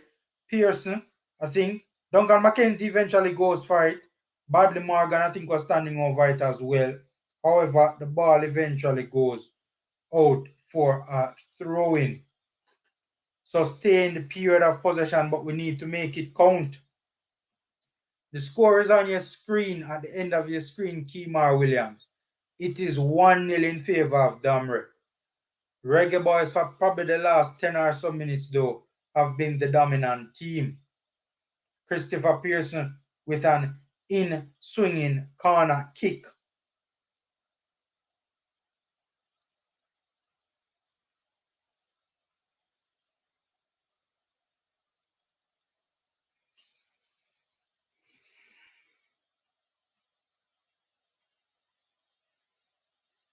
So Christopher Pearson standing over this one, swings it in.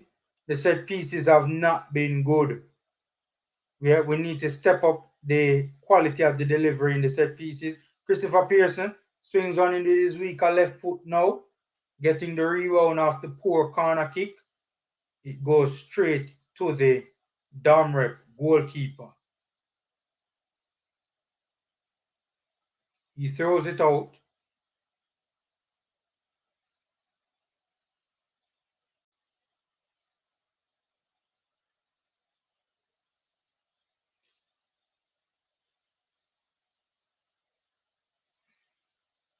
Ball in behind, in on the counter attack from the Dominican midfielder, looking for the run of the forward in behind. Reggae Boys do well to read it and intercept it. However, Damre come again. Ball played to the feet of Moore, the dangerous number 7 right winger in the pocket. However, his control was poor.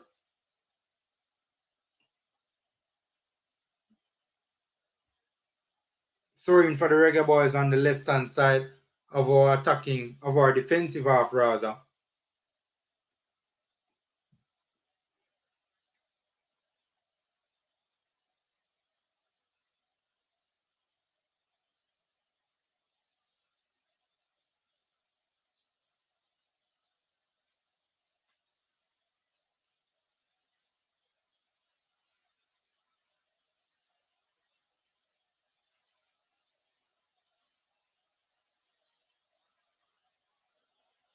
All right.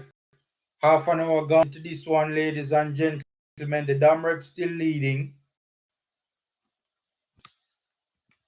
Damrep still leading. The boys hanging in there.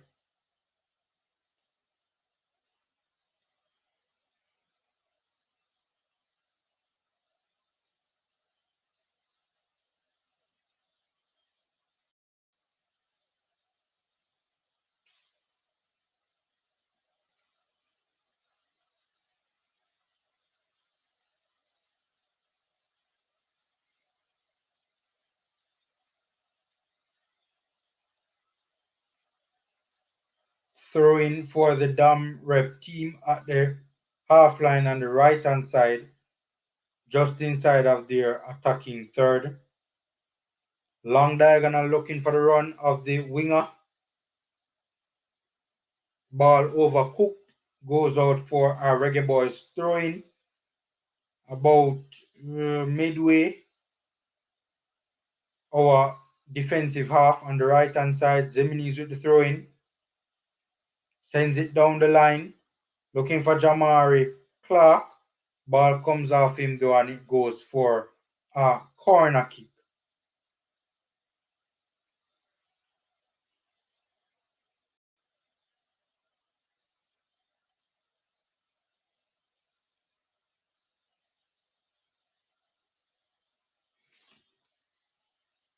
Yeah,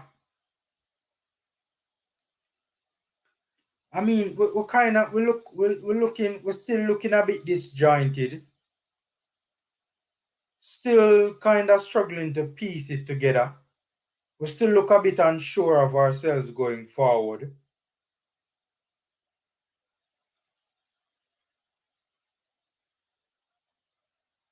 What you just saw on your screen was a pattern of play from the Damret that they usually deploy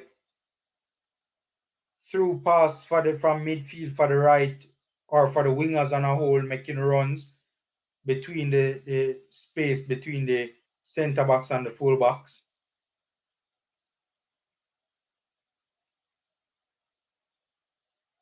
Eventually getting across into the box, the cross was overcooked.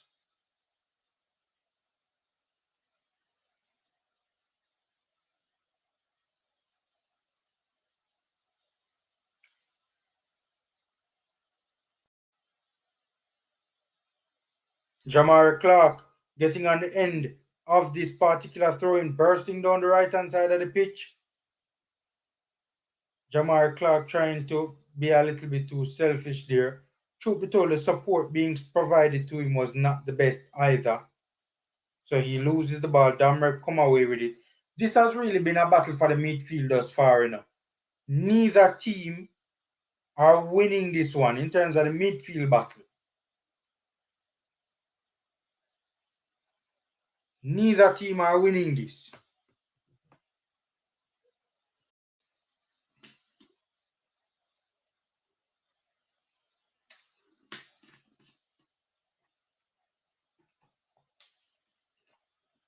In terms of the midfield battle and gaining control of the midfield.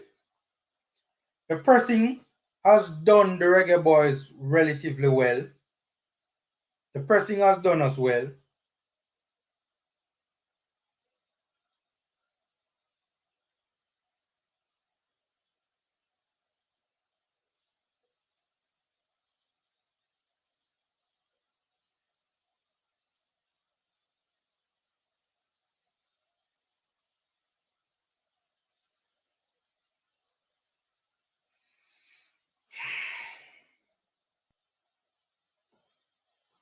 This game though is more and more being played though. It's a battle for the midfield, but it's a battle for the midfield mostly taking place in the Damrep half. The game has mostly been played in the Damrep half. Both teams struggling and fighting for possession.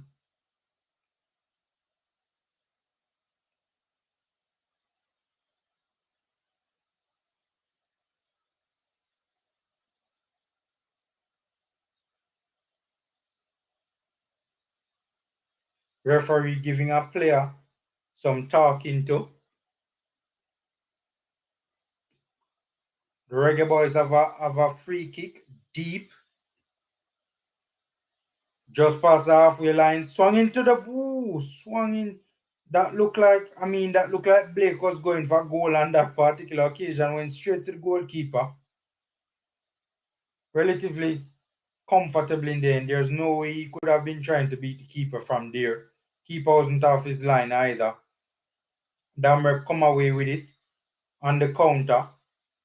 Yeah, I think he was trying to swing it into the box and just didn't get it right.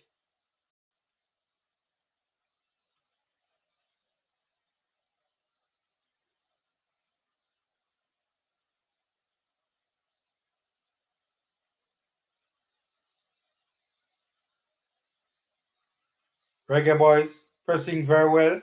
Good win from the boys. Tried to play the runner in behind. Didn't work out so well.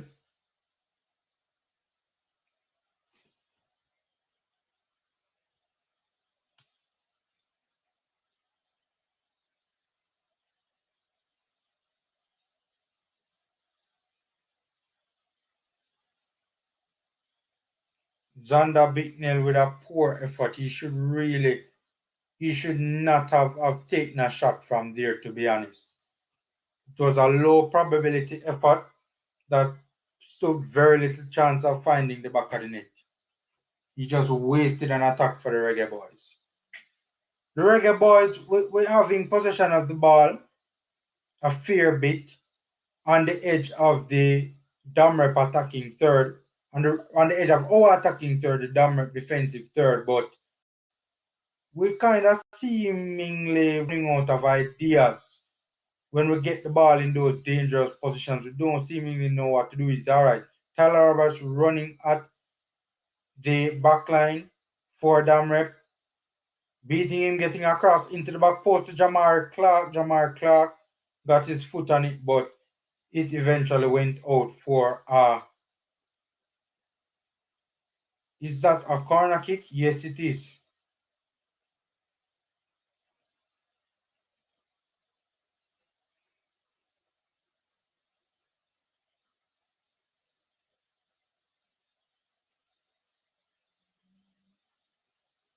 All right, so a corner kick to the Reggae Boys now in swinging corner.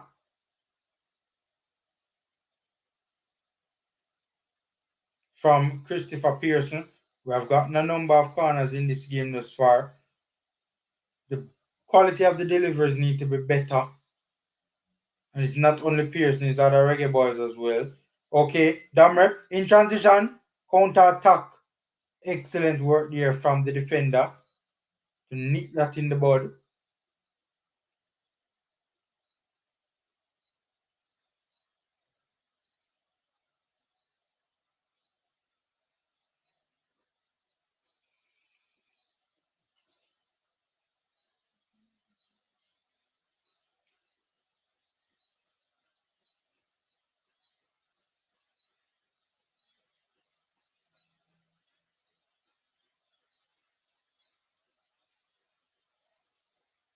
Damrep come away with it now on the counter, looking for the run in behind of the winger, Morey.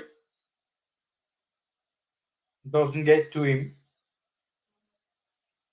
However, Damrep still retain control of the ball, switching the point of attack from right to left. However, the player is adjudged to have been in an offside position.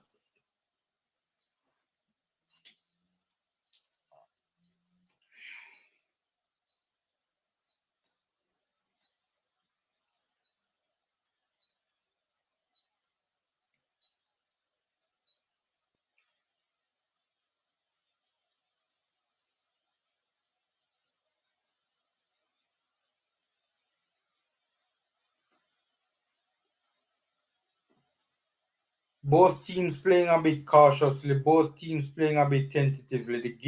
The pace of the game has kind of slowed a bit. Excellent ball to Tyler Roberts in the half space.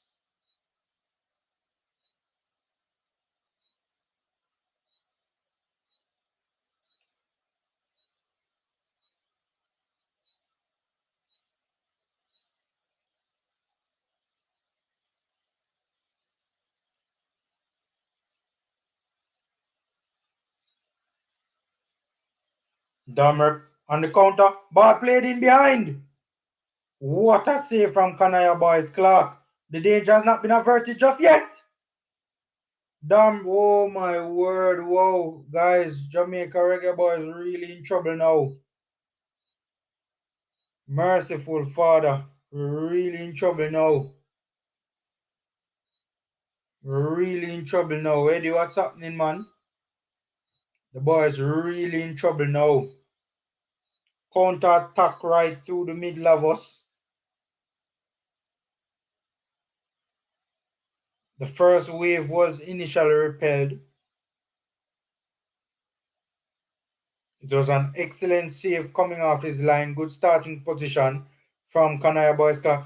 What kind of a clearance was that? Was that from, who was that? Romain Blake. Mercy, Blake. Mercy. Ooh. Damrep 2, the Reggae Boys 0.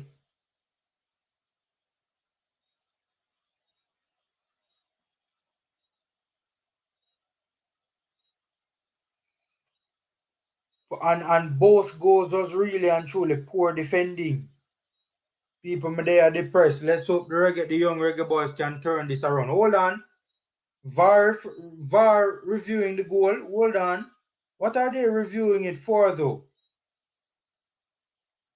Hold on. What are they reviewing it for? What I think if we get to this man? Oh, oh.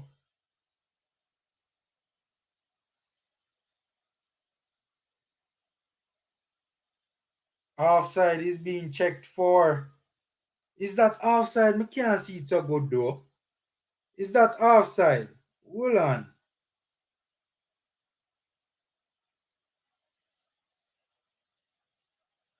Is that offside, ladies and gentlemen? Because I can't see it so good. It's too small for me to see it.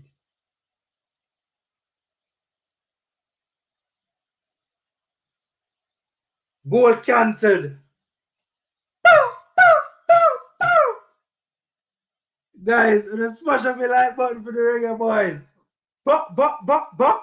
Reggae Boys bucking it. Reggae Boys bucking it, ladies and gentlemen. I'm gonna knock up the like button for the Reggae Boys. Yo, I'm depressed about 2 seconds ago, you know, people. Guys, the goal has been ruled out. Reggae Boys survive. Blake is saved. Offside is the call. Him just barely offside. Barely.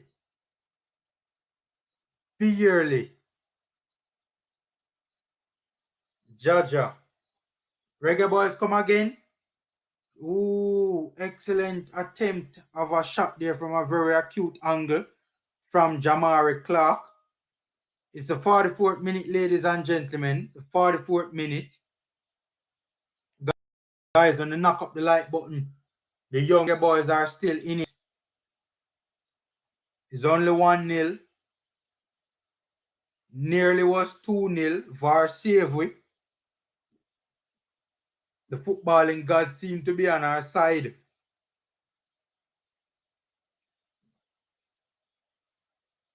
But we need to step up. We need to improve this performance. We need to step up. We're still in it though. The energy levels need to be raised a bit more. The movement, the team looks a little bit static. The movement needs to improve.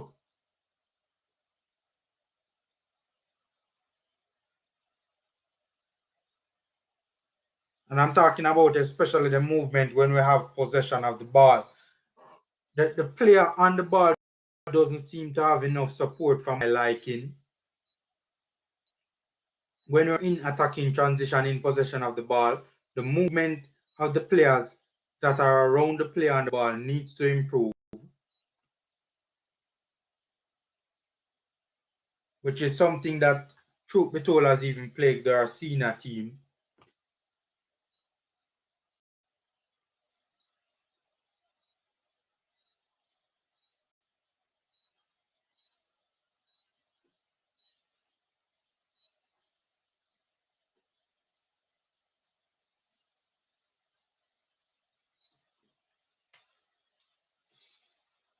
All right, 2 minutes of extra time to go, ladies and gentlemen. 2 minutes of extra time in this particular game, in this particular half. Kanaya Boyz Clark trying to send this team up the pitch for this goalkeeper kick out.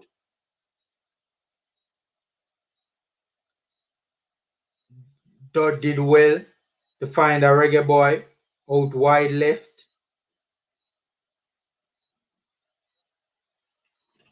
He won the throw in after initially poor first touch. Swung into the box. Jamaica never even attempted to compete for that. Shot from way out on the weaker left foot of Tyree Zimenez. It goes high, it goes wide.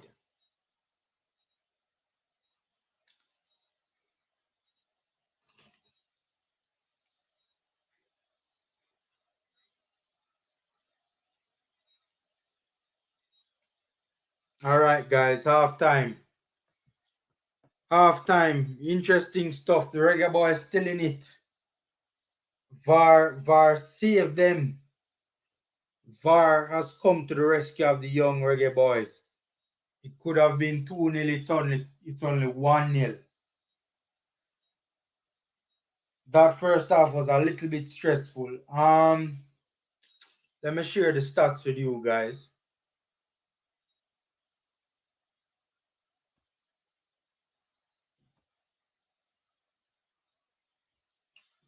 Let me share the stats with you guys.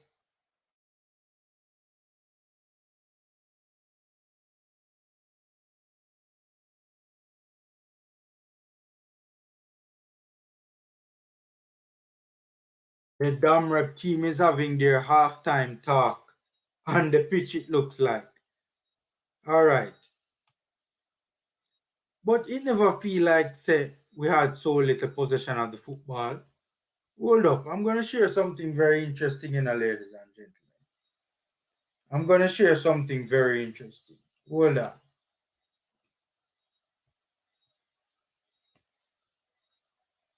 Look at these stats on your screen.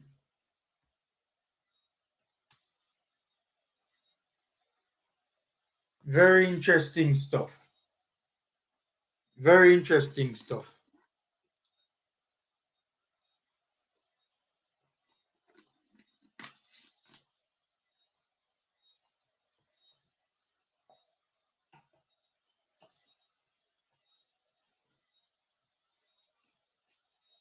So the Reggae Boys have taken 5 shots in total compared to the Dam Reps 2. Shots on target from the Reggae Boys 0. Shots on target for Dam Rep 1, which they scored. Dam Rep has had 64% possession of the ball. It never feel like a 64% possession game in favor of Dam Rep though. To the Reggae Boys, 36%. 214 passes. To the Dam Rep, 119 passes for the Jamaica U20 team. 84% passing accuracy. 72%, and that 84% passing accuracy is for Dam Rep. 72% passing accuracy for Jamaica U20 Reggae Boys. 8 fouls for the Dam Rep, 3 fouls for the Jamaica U20 Reggae Boys. 2 offsides for the Dam Rep, 0 offsides for Jamaica Reggae Boys. 3 corners for the Dam Rep, 4. Only 4. It felt like we had far more corners than them. Anyways, these are the stats of the game, ladies and gentlemen. Some interesting stats here.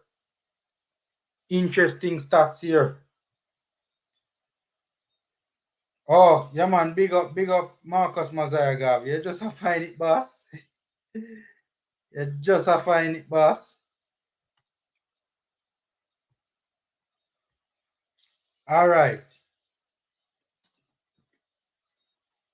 Interesting first half from the Reggae Boys. The boys are trying.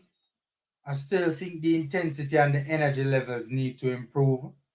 I still think the performance looks a little bit disjointed. Still think the performance looks a little bit disjointed. The movement is something that I have an issue with as well. The movement has not been the best in terms of the players' movement off the ball. And we're not really playing as if there's a structure in place. All right, cool, Marcus. All right, cool. We're not really playing as if there's a structure in place, ladies and gentlemen. We're not playing as if there are patterns of play and patterns of movement. We're playing as if it seems a little bit improvised to me. I don't know if you guys agree, but it seems a little bit improvised to me personally.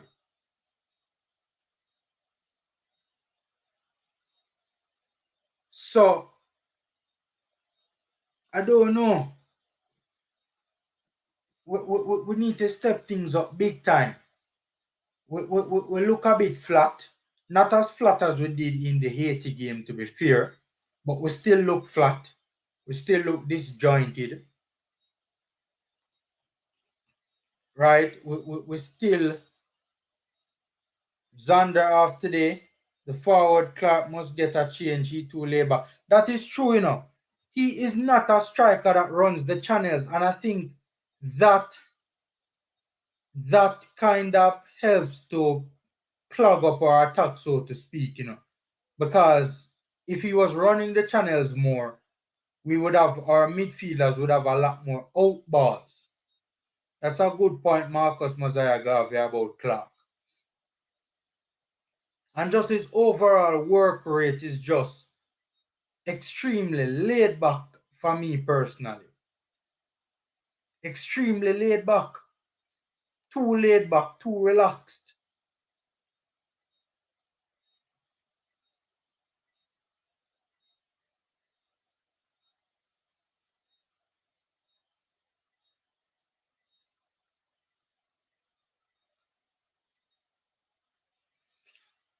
There are a number of things that need to improve. I need to see an identity. I need to see a system in play. I need to see patterns of play. I need to see patterns of movement.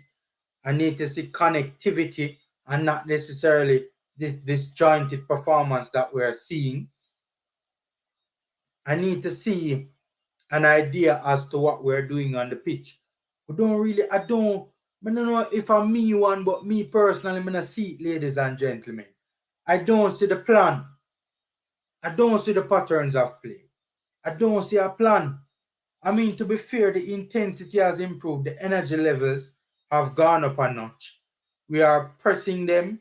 We are getting close to them also in the middle of the park, and that's fair. But what are we doing with the ball when we get on the ball? We don't really seem to have a plan when we get on the ball. And the whole thing right now just seems to be a bit disjointed. The connectivity is an issue. The movement of our players when we're in possession of the ball. In terms of the player on the ball, there are not many passes that are available to him. There are not many out balls that are available to him because the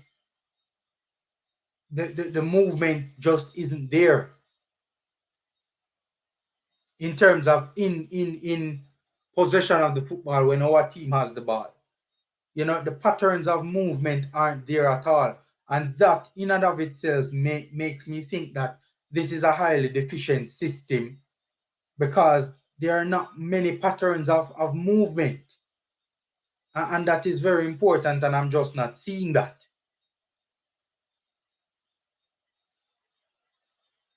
The intensity levels has raised when we are not in possession of the football. That's true.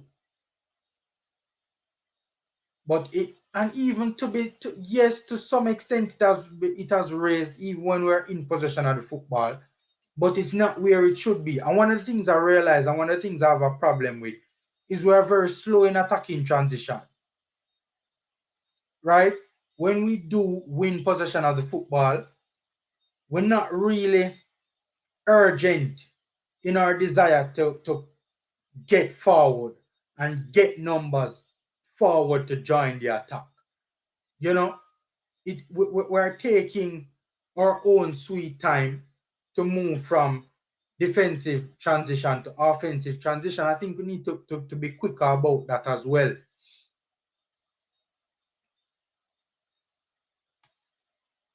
Formula, why are you disappointed? Corners are not good. Free kick sucks. 5 feet pass can't make. Oh God, yeah, it's the whole look. It's a better perform. I don't know. You know, I would say this much. It's probably not a better performance than what took place against Haiti. You know, it's probably just a slightly inferior team. I think Haiti is a better team than this Damrep team.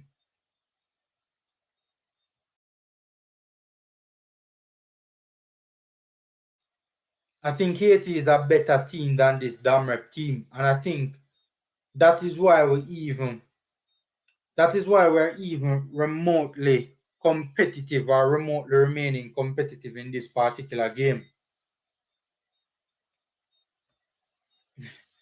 Dranic, why are you laughing? It's not a joke right now in a brethren. VAR just saved we because if we had gone into this half 2-0 up, 2-0 down rather, if we had gone into this half 2-0 down, dog nyam was supper. It's not a laughing matter, Dranic. By the way, I want to address this particular comment. First responder, you are right, about the 5-yard pass can't make, And one of the reasons for that is the positioning of the players. The support players, their positioning is off. The players who are trying to support the player on the ball, their movement and their positioning is off. And because of that, it is making it relatively easy for Domrep to have interceptions and for them to jump the passing lanes.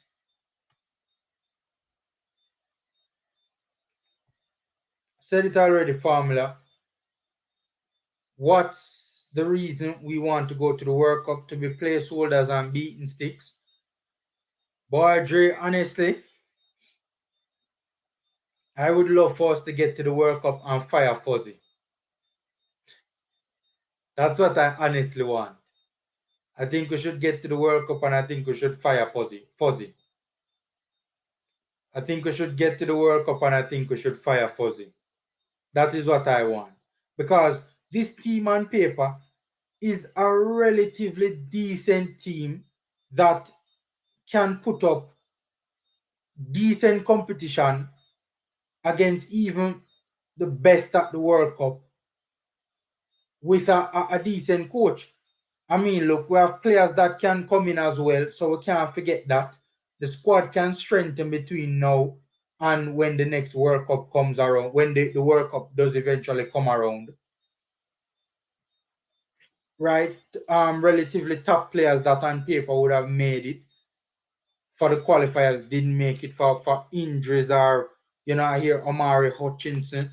He's a player that would come in for qualifiers. Well, he did not because apparently documents don't sort out as yet. And from what we hear to Paul Hall, wanted him in the senior setup. But the fact, whatever it is, the fact of the matter is more than likely 9 out of 10 chances. If we were to qualify for the U20 World Cup, Omari Hutchinson would be on that plane. So we have players that can to come in. Limbi Kisa, so him name. The other one as well, Splat. We have players that can come in. And I think our team would be a pretty decent team. Obviously, we wouldn't be going there and ruffling the big feathers. But with a good coach, I think this team can go to the World Cup and be competitive. But right now, Fuzzy now say it, I had said that Fuzzy is not, so far in the tournament, Fuzzy is not looking like a good coach, but he's not looking like a bad one. Honestly, he's starting to kind of look like a bad coach. Because the more I see this team, is the more I am scratching my head and wondering what exactly are they trying to do on the football pitch. And that shouldn't be the case. That shouldn't be the case. The Dominican Republic has outpossessed the Jamaica U20 Reggae Boyz 64 to 36% possession. That's crazy to me. Dumb rep, ladies and gentlemen. And that's how football I go. All right, there's a substitution currently taking place. A Reggae Boy coming off, a Reggae Boy coming on. Soon tell you who it is.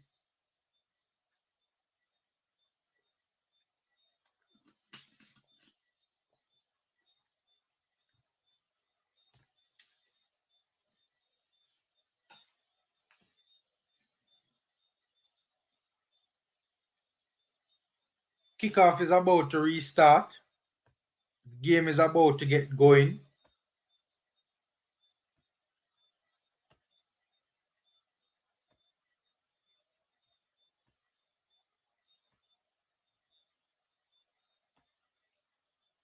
And we're off. I'm gonna put up back the tracker back on screen for you guys. Alright, Reggae Boyz now kicking from right to left. Damrep kicking from left to right. We need to get a hold of this football game. We really do.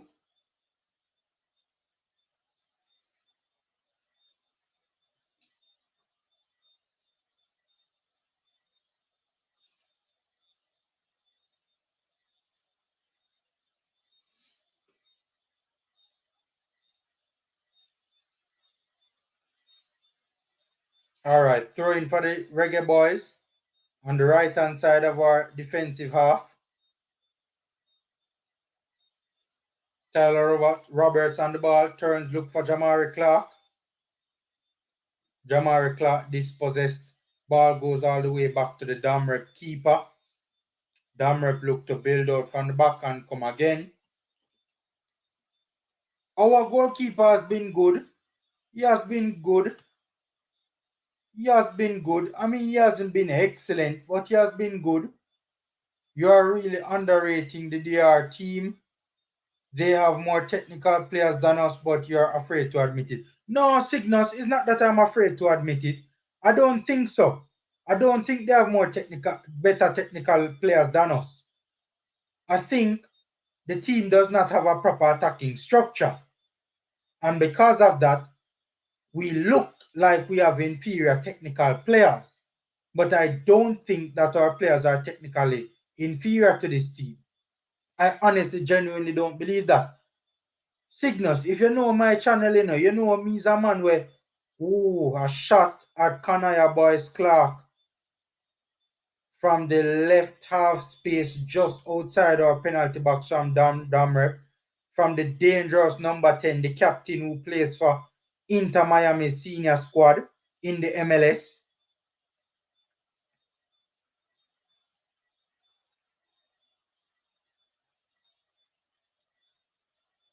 I don't, Cygnus, I am not afraid to admit, when a team is better than my Reggae Boys, I will sit here and tell you all day when a team is better than my Reggae Boys. Right? I have no issues with that. I remember when we were playing Suriname in the Nations League. Hold on, Jamaica Reggae Boys. Oh, lovely stuff. Oh, my word. Counter attack with Tyler Roberts. Good link up play between Tyler Roberts and I think Duncan McKenzie to send Tyler Roberts in behind, but he's cuffed. I don't know if that was a cross or a shot. Mercy. Damrep should have been in trouble in that particular play. However, Reggae Boys high press, win possession. However, we lose it again. Throwing. Reggae Boys midway or attacking half. Ball over the top. Excellent work. Sends him down the line. Cuts it back. Across. Damrep get it away temporarily, Reggae Boys. Starting this game at a higher tempo. Counter pressing and high pressing. Lamont Rochester dispossessed. Damrep on the counter. We snuffed out that counter well. Good job, however, we lost it poorly again. Quite unnecessarily so. Yeah, Cygnus, I have no issue saying when a team better than my team now.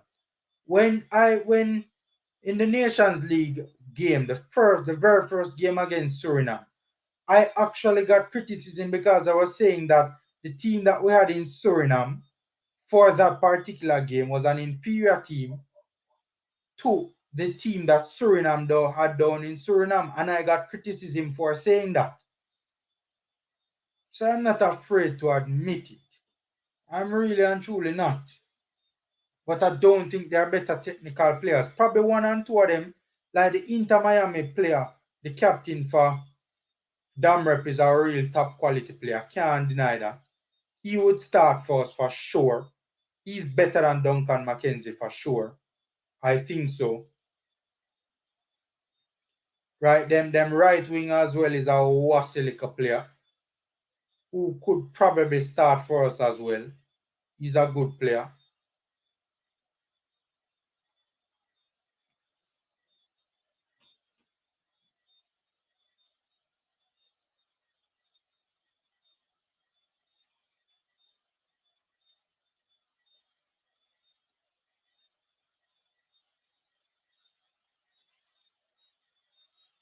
Yo, no, yo. We're just inviting the pressure, man. I think we're trying to... Hold on.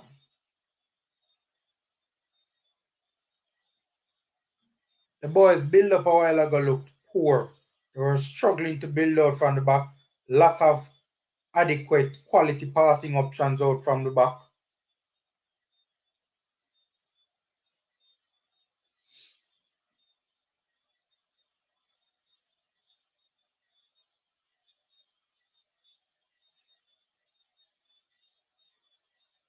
Ball over the top for the run of the Dammer player in behind. Rochester does well to catch up with him and cover the space. Forces him back.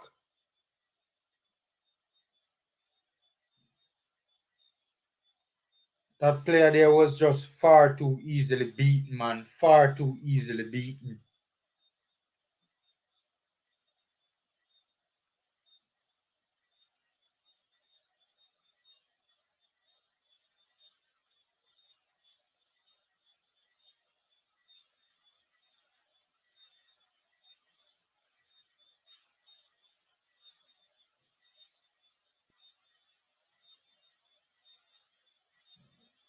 Look at the space between the midfield line and the defense line on that particular play.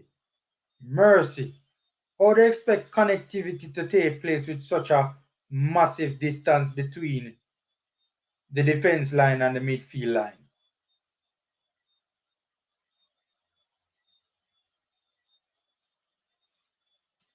All right, a throw in deep into our attacking third on the right hand side of the pitch.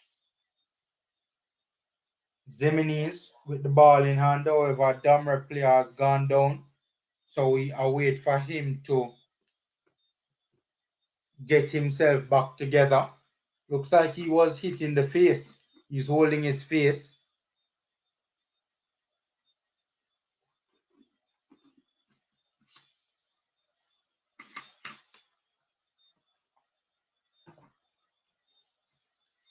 Guys, a prayer time now, you know. Prayer time. Let us hope and pray the Reggae boys can find a goal from somewhere. Prayer time right now, ladies and gentlemen. It is getting to that stage, you know. Dam Rep rescued their World Cup qualifying campaign with 2 late goals versus St. Lucia in the qualifiers to get to this tournament. Can the Reggae boys find if it's even a late equalizer to bring this game to extra time?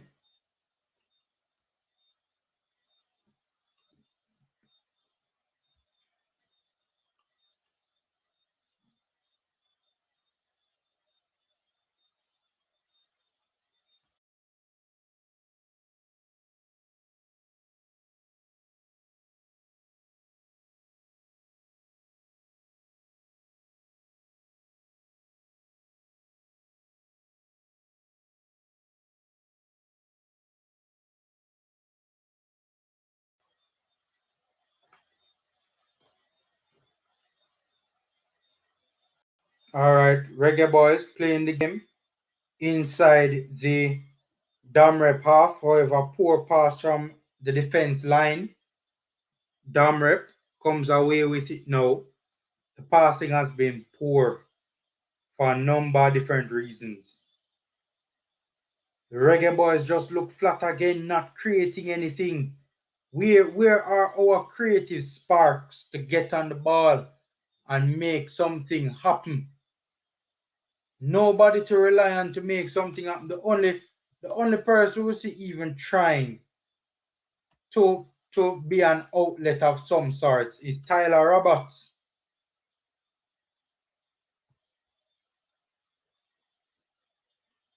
I believe we lack chemistry. There's no playing style.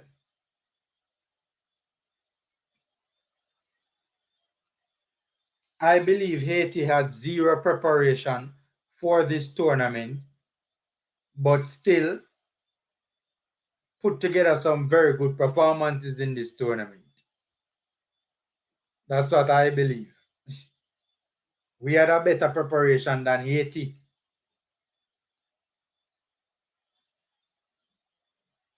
Marcel Gale so we can beat Damrep. Let us see. Let us see.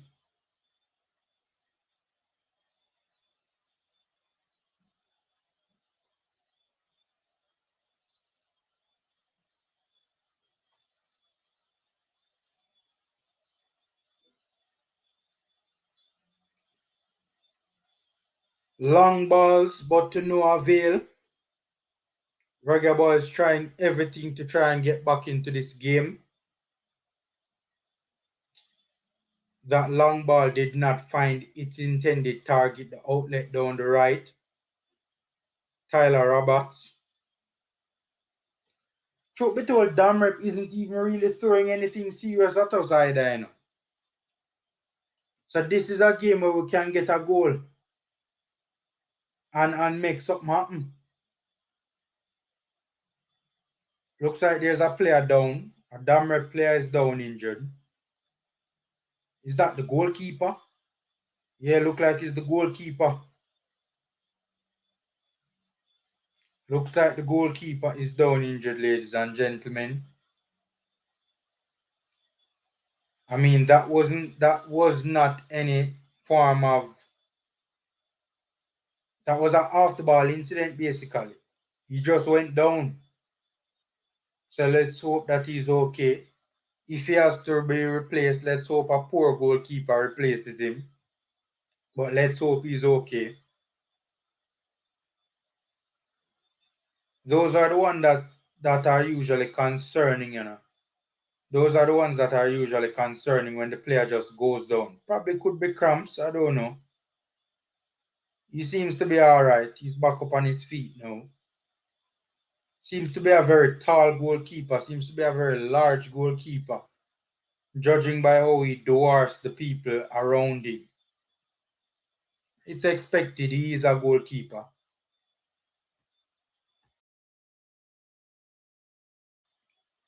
Goalkeepers are usually tall human beings. Drop ball for the Reggae Boyz.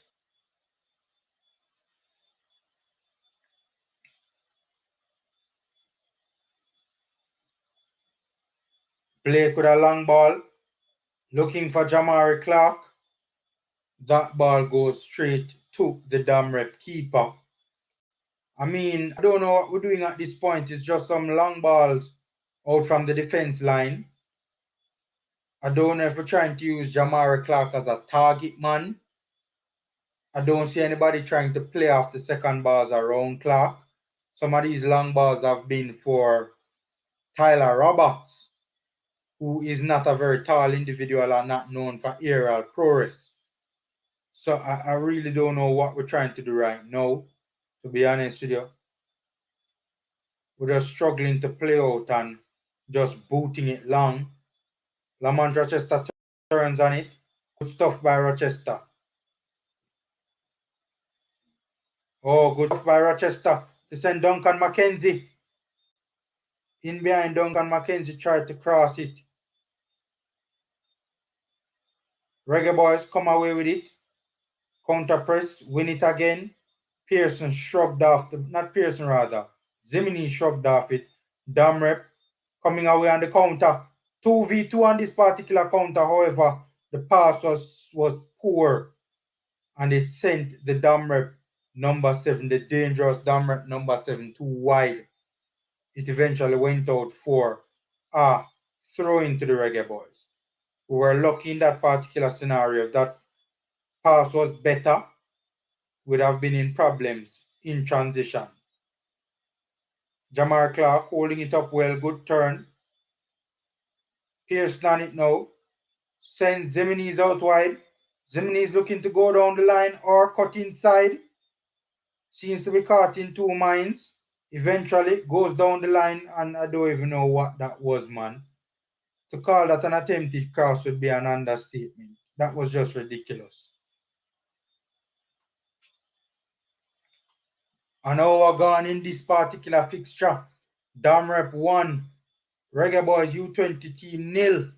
Come on, Reggae Boyz, we have half an hour to save this World Cup campaign.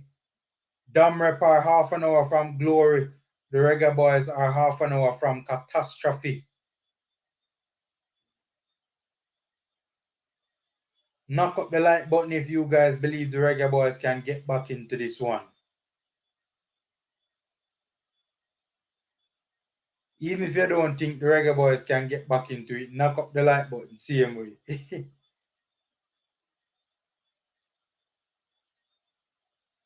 Romain Blake on the ball.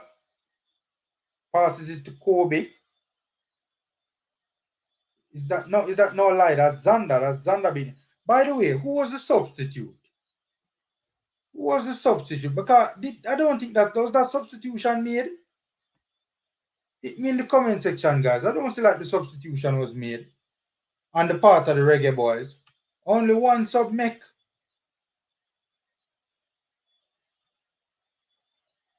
Yeah, because I said to myself that substitution was not made. And it is saying that only one sub has been made in the 54th minute. The Damrep team made a sub. They brought off the number 6, who is I think he's a midfielder if I'm not mistaken, and brought on a forward. So that's interesting. That's interesting stuff. All right. Hard challenge on a Reggae Boy. A Damrep player will be given a card, the Damrep number 10, the Maestro for Damrep, their captain, Inter Miami 2 player. Got a yellow card for a hard tackle and looks like it's Anderson.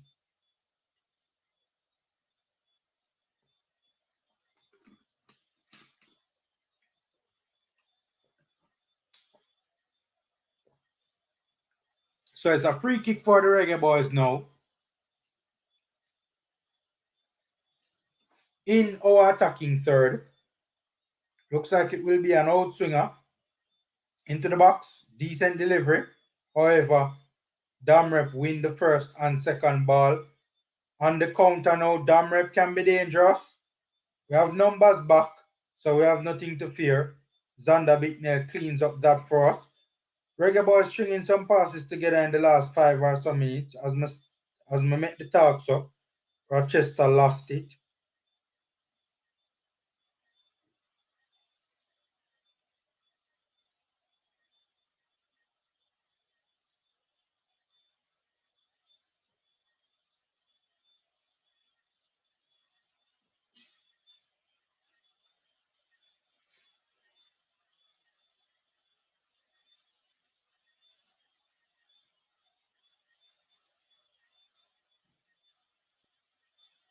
Throw in for the Damrep.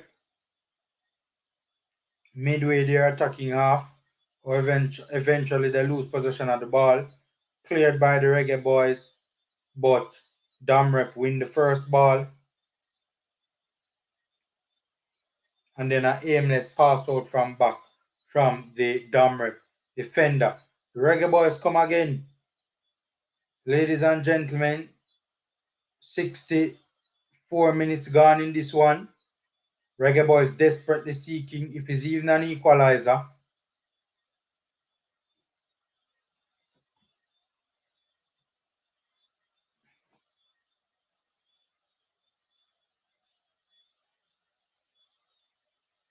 Long ball again out from back. The movement is so poor. Everybody just stand up in front of the player upon the ball and look upon him. Nobody moving into space to be an outlet. Oh boy.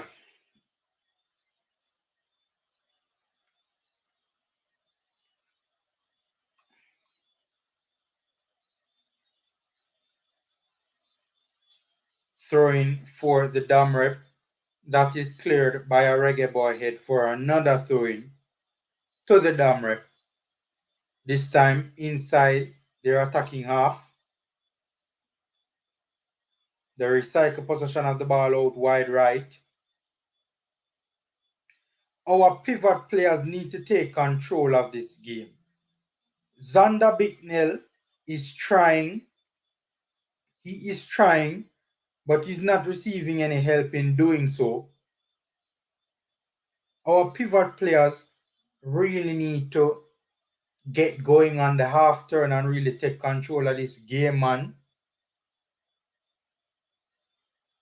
Kanaya Boyz Clark marshalling the troops, preparing them to be organized against this deep corner kick from the right hand side of the attacking third of Damrep. Overcooked severely. Reggae Boyz eventually come away with it, however, temporarily. So, no. Tyler Roberts fouled. There you go. So, Roberts fought gallantly. Won a foul.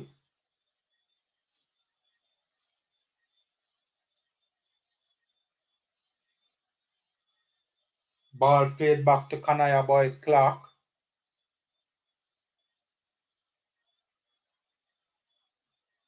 Reggae Boyz need a goal in a man, and I don't see where it's coming from. I think substitutions need to be made right now.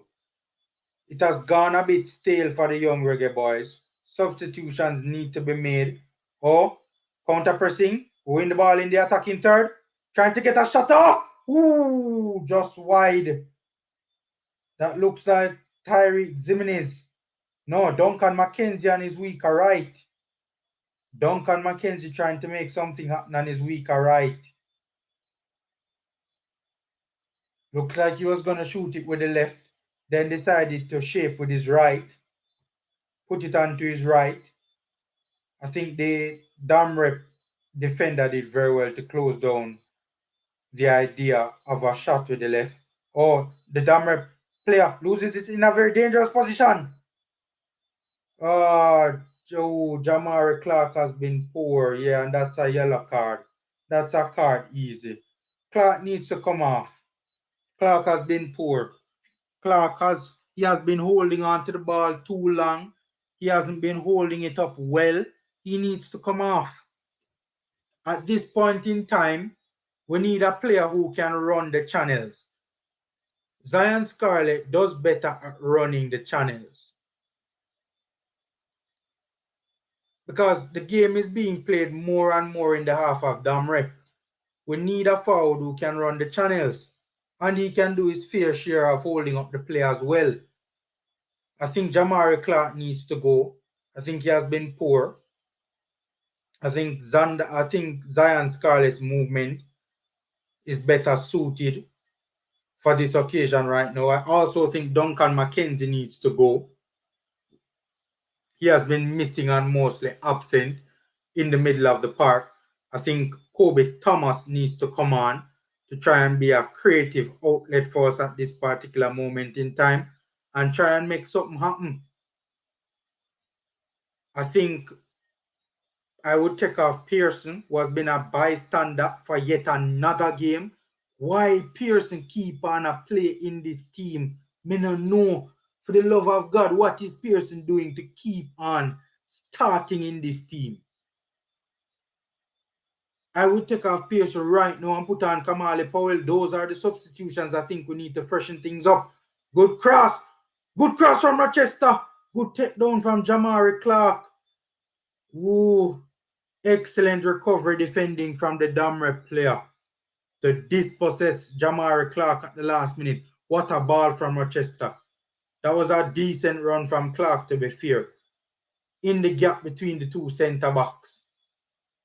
Good first touch, but the defender did well on that particular play.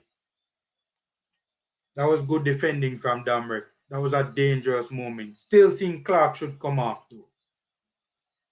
Still think Clark should come off.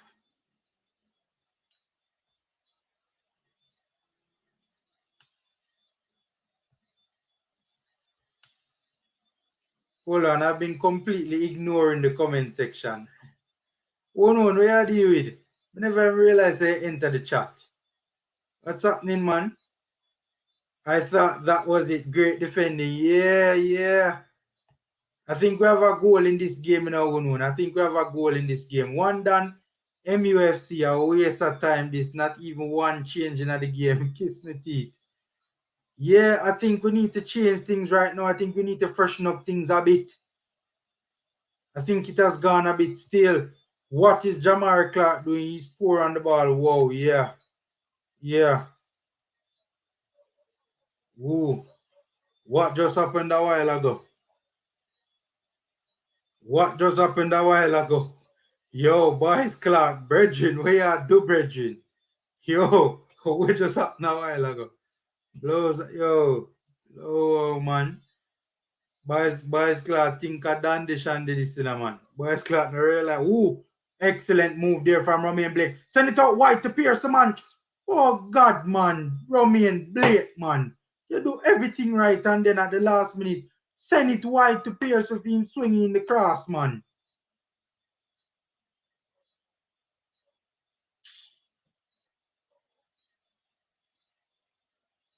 All right, Tyler Roberts is coming off. I wouldn't take off Roberts. I think he has the only player in this game that has done anything for us. Chad James is going on. Devontae Campbell is coming on as well. So finally we're getting some subs. Anderson is coming off. Interesting. So let's see what is taking place here. And who plays where. Right off the bat, it looks like Devontae Campbell is going to be playing on the left and Chad James playing on the right. Looks like it's going to be a 4-2-3-1. Looks like it's going to be a 4-2-3-1 right now. Oh, dangerous ball at the back post for the Damrep player. Damrep in transition. Good defending. Good defending from the young Reggae boys. Aimless kick out. Goes to a Damrep player. Zimenez has been disappointing the whole tournament, Cygnus Media. Zimenez has been disappointing the whole. Yeah, we definitely needed James as well. That's true. I would not take off something there though. Oh, David Jackson. It is on the Concacaf. Sorry, I didn't see a comment, boss. It's on the Concacaf YouTube channel. I'm very sorry, I didn't see your comment. If you're in Jamaica, you need a VPN to access it though. I think their players are technically better than ours, to be honest. We have some dangerous forwards and a good goalkeeper and some okay defenders, but in midfield, they are way above us, in my opinion. Okay. Yeah, that's probably a good, yeah, from a technical know-how standpoint, that's fair, That's fair. Don Prendergast said, I think our luck has finally run out. We have been playing poor football and that wasn't going to get too far. Well, it has gotten us this far. Hopefully the luck no run out. We are getting what our performance today and in the tournament generally deserves. We have been very poor. Yeah. Jamari Clark, it looks like he's asking for a substitution. Their well-oiled machines will look like crap and the girls are going to look the same. It never ends. Yeah. Yeah, it's always doom and gloom for Reggae Boys football league, man. DR are better than us. They pass and move the ball. They have a clear plan, structure, good movement, and players suit their style of play. That's true. All right, Reggae Boys in attacking transition now. Devontae Campbell running at the Damrep team. Oh, tried to cut inside into the half space to take a shot. However, the shot is a tame effort. Goes straight at the Damrep keeper.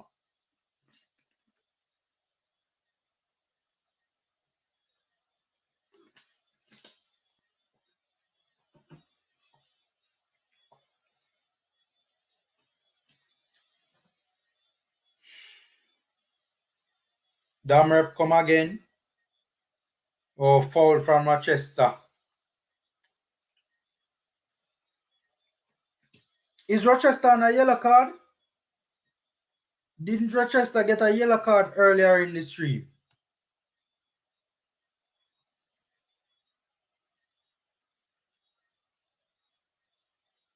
Who is Jamaica's skillful player in the midfield? Boy, it's supposed to be Duncan McKenzie. All right, some substitutions coming on now. Finally, Kobe Thomas and Kamali Powell be gone with Christopher Pearson. Finally. Kamali Powell is on. Christopher Pearson is off. Kamali Powell is on. Looks like Duncan McKenzie. No lie. Jamari Clark is off and Kobe Thomas is on. What the hell? So who is the flipping forward? Where the box foot fuzzy do? So who are the forward? Guys, me watch Kobe Thomas at Inter Miami too, you know. Attacking midfield means the Kobe Thomas play, you know. Me don't know him for being a forward, you know. Right now, we desperately need a goal. I'm not seeing a forward on the field for the Reggae boys. Oh, the blows are. Or really I take place for my field though. Or really I take place for my field. What kind of madness is that take place for my field, man? Guys, please don't tell me. Please don't tell me that we need a forward and there is none on the field. Who is playing as the forward? Kobe Thomas plays as the forward? You are joking. Virgin, we need a goal right now and you play a makeshift. Fuzzy are gone to the dogs. Virgin, we need a goal for save with skin right now. And Fuzzy gone, go take up an attacking midfielder and put as the forward. Fuzzy, what you do, Virgin? People, please tell me, say Zion Scarlett come on the pitch and we just never see him. Please tell me, say Zion Scarlett come on the pitch and we just never see him. No, if this works, you know, if this works and Kobe Thomas either score or assist, you know, Fuzzy will look like a genius, you know. But right now, him look like an absolute buffoon.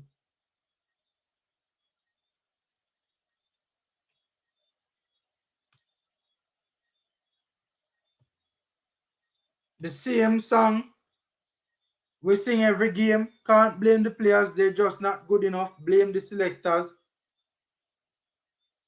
Then Cygnus, me get that, you know. That me get, you know. Clark asks to be replaced, you know. I know that. But what I'm saying is, where is Scarlett? It have to be a case where Scarlett is injured or something like that. Now, he might take off Duncan McKenzie and I put on Barkley. Or just a bag of substitution right now when it even makes sense.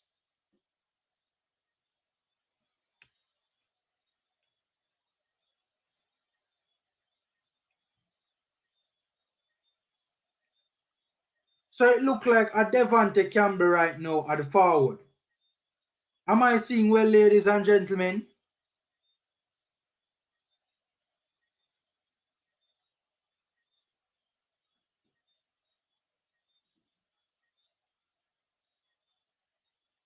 Am I seeing well, ladies and gentlemen? We desperately need a... It must be that. Cygnus, it must be that. It must be that.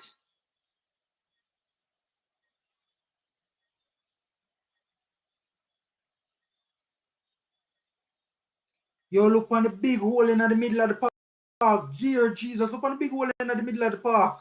Look on the big hole.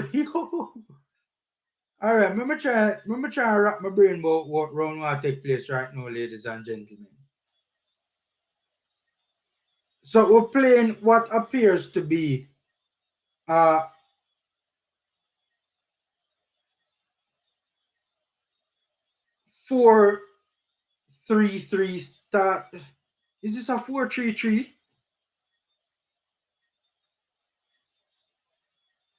We're not playing that in build-up, but that's supposed... Hold on. Kobe Thomas on the ball. Excellent stuff. Sends... Oh, poor cross. Or did it... Oh, I think it actually has gone for a corner kick. Alright. I just try to wrap my head around what is taking place on the pitch right now.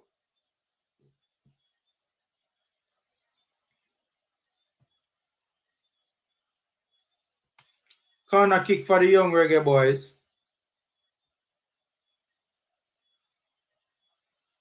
In swinging corner kick. Oh, that a Barkley take the corner. I'm not so 100% sure. It look like I hit. I can't see so well. It don't really matter. It's a left footer taking an in-swinging corner kick on the right-hand side of our attacking third. Decent ball into the box. Ooh. Chad James at the back post sends it back in. The Reggae boys have 10 minutes to save their World Cup campaign. 10 minutes to save their World Cup campaign. Oh, excellent ball into the box. Ooh. It's gonna be a long 10 minutes, I think, for DR. But my God, man, we need a natural born finish on the pitch. We need a natural. It has to be a case where something is wrong with Zion Scarlett. It can't be a case. Oh God, we don't know.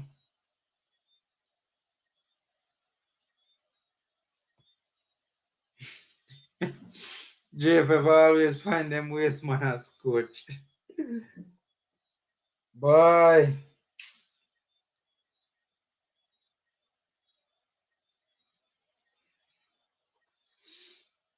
Ladies and gentlemen, 82nd minute, the Reggae boys down a goal. We need a goal desperately. People, don't cry to me. Cry to Jesus. In the comment section right now, ball. Don't ball to formula. We need divine intervention right now, ladies and gentlemen. All who go church start pray. Even if you not go church right now, send up a prayer for the young Reggae boys, man. Cause we don't even look like we're not even coming. It's not even like we have them under sustained periods of pressure where it looks as if the pressure will eventually bust the pipe.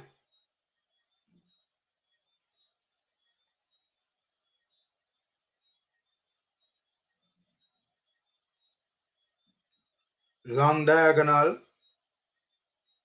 Oh, good stuff from the Reggae boys. Drifting in centrally. Oh, careless pass there. Careless pass. The Damrep team are remaining resolute in defense. Very well organized, very compact. Chad James running at some defenders. Ooh, almost getting by all of them there. Loses out though. Damrep looking for an insurance policy on the counter. Counter snuffed out the Reggae boys again. Pass overcooked. Yes, throwing for Damrep. No, lights are throwing for the Reggae boys. Interesting. It came off a Damrep player last. Chad James gives up the throw to not so sure who that is. Romain Blake strutting around like he has a ton load of time, a world of time. The Reggae boy is not looking frantic. The Reggae boy is not looking. I mean, they seem very calm under the circumstances, which is very good. Good switch of the play out to Chad James. Chad James tried to play. Ooh, poor pass, Chad. Chad James passing, I think, is what is his downfall. He's very good at running at players, but his passing sometimes can be a bit off Chad James. Romain Blake driving centrally. Oh dear. 85th minute now, ladies and gentlemen. Don't cry to formula. Boss, Rochester, now is not the time to be on the ground in a bedroom. Now is not the time to be on the ground. All if something wrong with you, get up, boy. Now is not the time to be on the ground, brethren. You're wasting valuable, precious time. We don't have them your time if waste right now, brethren. All if your foot broke, you need to get up, brethren. All if you can't run, just get up.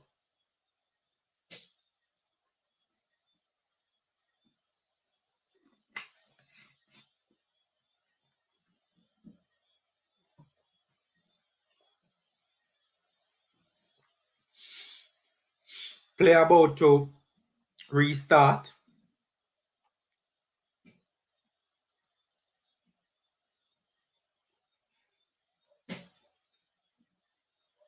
Yeah, Blake has not there in this particular game. I mean, yeah, for the most part, Blake has been poor the tournament though, most of the tournament to be fair. 86 minutes now, ladies and gentlemen. Reggae Boyz 0, Damrep 1.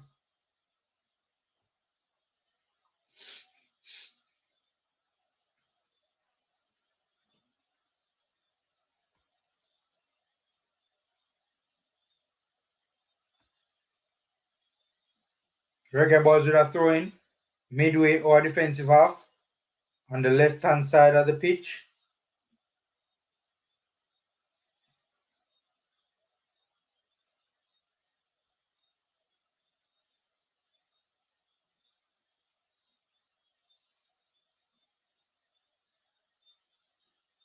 All right, goal kick for the Reggae Boyz now, an overcooked pass in behind.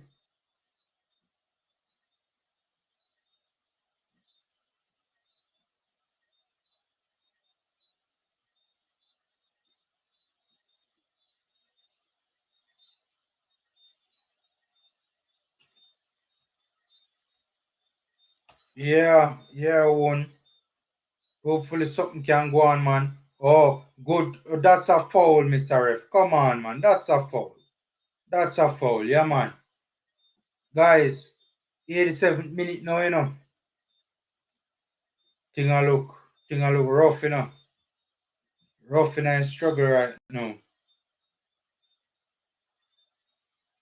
Rough and struggle right now, ladies and gentlemen.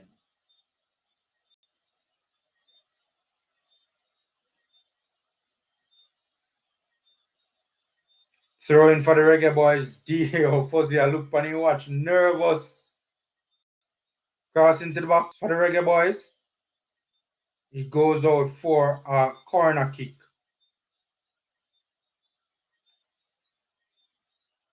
Hopefully we can find something, ladies and gents. Oh no, it's lie. It's actually a throw-in. It's actually a throw-in. Damrep win possession of the ball. Come away with it now. Get it back. It goes back as far as Kanaya Boyz Clark. The clearance from Damrep. Boyz Clark swings it into the box. We win the first ball. Campbell on the second ball. Rochester trying to get across into the box. Blocked. Guys, we can get to the World Cup. We just need one goal to bring it to extra time.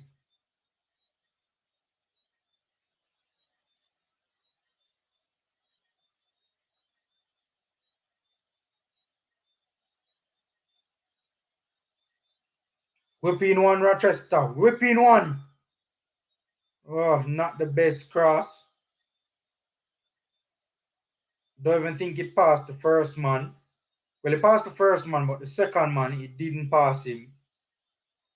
It's a corner kick in swinging from Kobe Thomas, who has been good with set pieces all tournament. And as I said that, so that is just grotesquely overcooked. Goes out for a goal kick. 89th minute now, ladies and gentlemen. Reggae Boyz U20 in big trouble. Truth be told, we don't really deserve to qualify, to be honest with you. We don't deserve to qualify for the World Cup. But it would be nice to see it still happen anyway. Let's see how much extra time is given.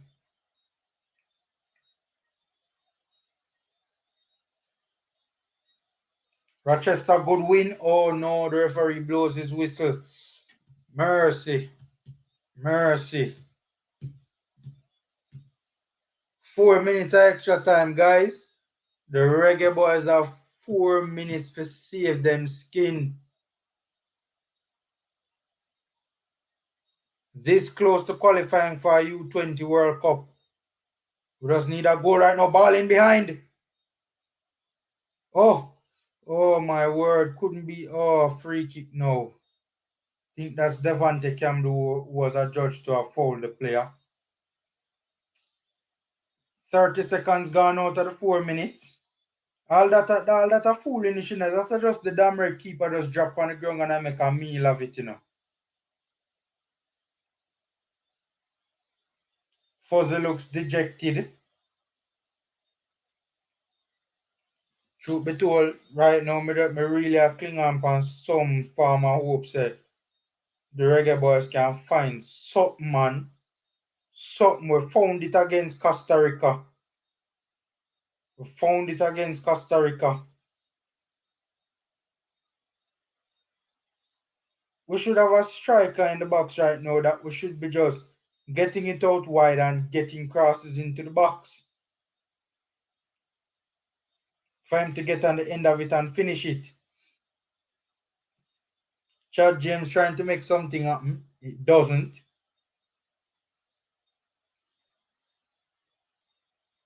Ball in behind. Excellent tackle here to deny damn rep.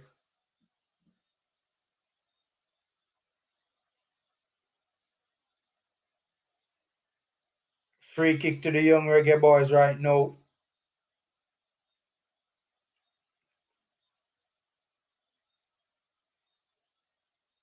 Oh, poor pass, Zander. Not right now, Zander. Come on.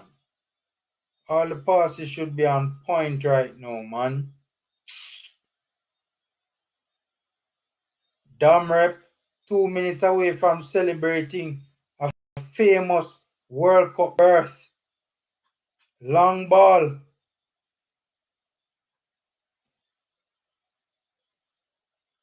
Reggae Boys, is this one last go at it? Oh my God, a poor pass. Poor pass.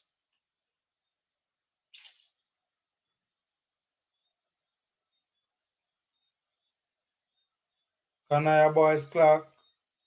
Long punt. Damrep win the first ball. However, it goes out for a throw-in for the Reggae Boys. In our attacking third. Damrep looking like they want to make a substitution. Chad James. Oh my word, Chad James. What was that? What was that? Not now. A minute left for the young Reggae Boys to save themselves. Doesn't look like it's going to happen. Taking them own sweet time.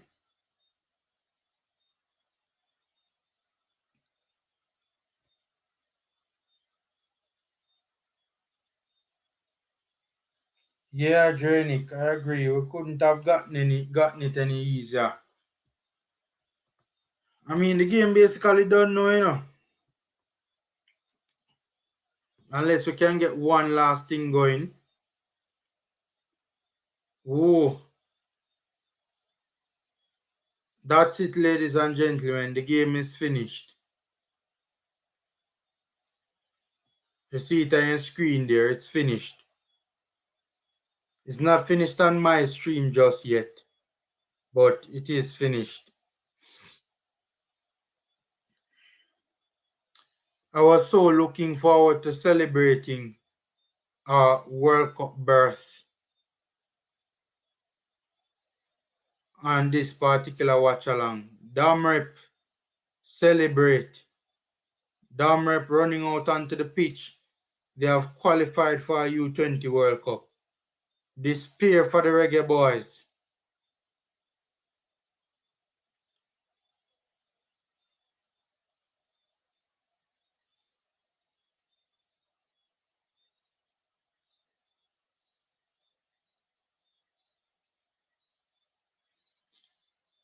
Oh boy.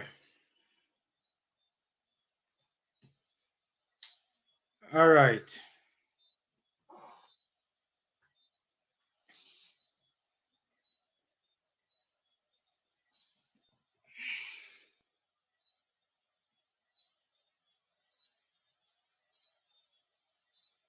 It has finally hit home. It has finally hit home. It has finally hit home.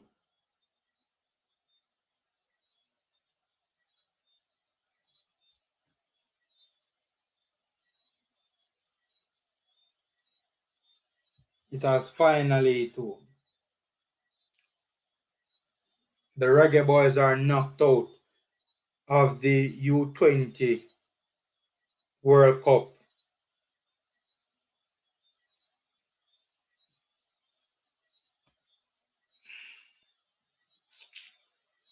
Jaja, rough in a struggle. Truth be told, we didn't deserve World Cup qualification. We didn't deserve it, to be honest with you. We really and truly have done nothing all tournament that suggests that in any way, shape, or form we deserved this. You know, I don't know about who, but whenever bad things reach my Reggae Boys team, them, man, I feel away, even though I see it coming. Alright, let me share this with you guys quick and fast, the stats.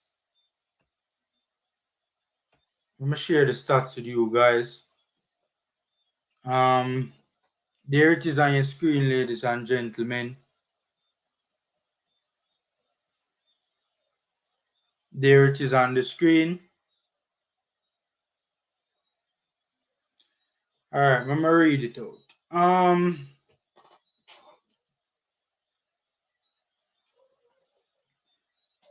So Dominican Republic 1, Jamaica 0. 5 total shots from the Reggae Boys, from the Dam Rep rather. 11 shots from the Reggae Boys, total shots. 3 shots on target for the Dominican Republic.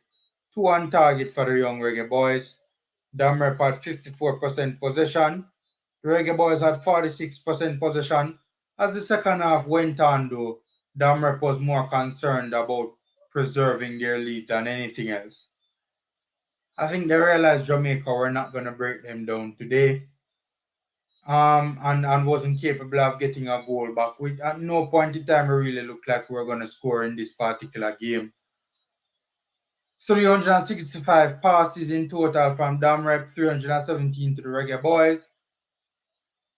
78% passing accuracy to Dam Rep, 75% passing accuracy to the Young Reggae Boys. 15 fouls for Dam Rep, 10 fouls for Jamaica, 1 yellow card apiece, 0 red cards each, 2 offsides for the Dam Rep, 5 corners for the Dam Rep, 6 corners for the Young Reggae Boys. So that's basically the stats, ladies and gentlemen. Rough. Dejected, man. Absolutely dejected. The boys really and truly didn't deserve it, but they could not have gotten a better chance than getting the Dominican Republic. They absolutely blew it. I think Fuzzy has a lot of explaining to do why a centre forward was not on the pitch in the last 15 to 20 minutes of the game. How can you need a forward, but yet, how can you need a goal, but yet still you don't have a forward on the pitch? I've never seen anything like that. Hopefully, he has a legitimate excuse for that, because if he doesn't, he's not going to hear the end of it from me personally. As I said, I think Dam Rep felt comfortable that they could defend this lead, because really and truly the Reggae Boys throughout the game never really threw anything much at them, to be honest. We were flat for the entire game. A little bit more energy than what we saw in the last game, but still not enough. No attacking structure, no patterns of play, no patterns of movement, no clear idea as to what we want to do on the pitch. Moving the ball relatively slowly, because it appears as if we're making it up as we go along, and a lot of the build-up is being improvised. players underperforming, players performing poorly, players' intensity and lack of energy just on display. And I think part of that has to do as well with the lack of roles and functions and just a lack of a clear understanding from the players as what they are to be doing, as to what they are supposed to be doing on the pitch. So I think that kind of is one of the reasons why the intensity and the energy levels have been poor. Lack of movement in attacking transition. The team is too stationary when we're in possession of the football. Not moving into space any at all, not moving into space quickly enough. Players disappearing from the football game, nowhere to be found. I don't know if you guys saw Pearson in this game. I am yet to see Pearson. That's another thing, poor team selection. I don't know why the hell every single game Pearson started and he was arguably the worst player on the pitch in every single game. Look, me not beat the youth as a young youth, him have potential, him have much learning to do. Who me a beat is Fuzzy. The young man is clearly not playing well. Why you keep on playing him? Why? Right? Don't make no sense to me. You keep on starting an underperforming player and you don't give Kamali Powell even a chance to show what he can do if he can do better.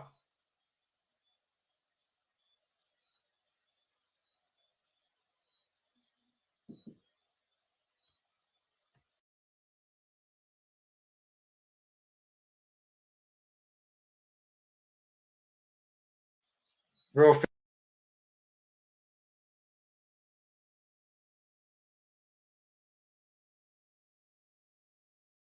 rough in a struggle.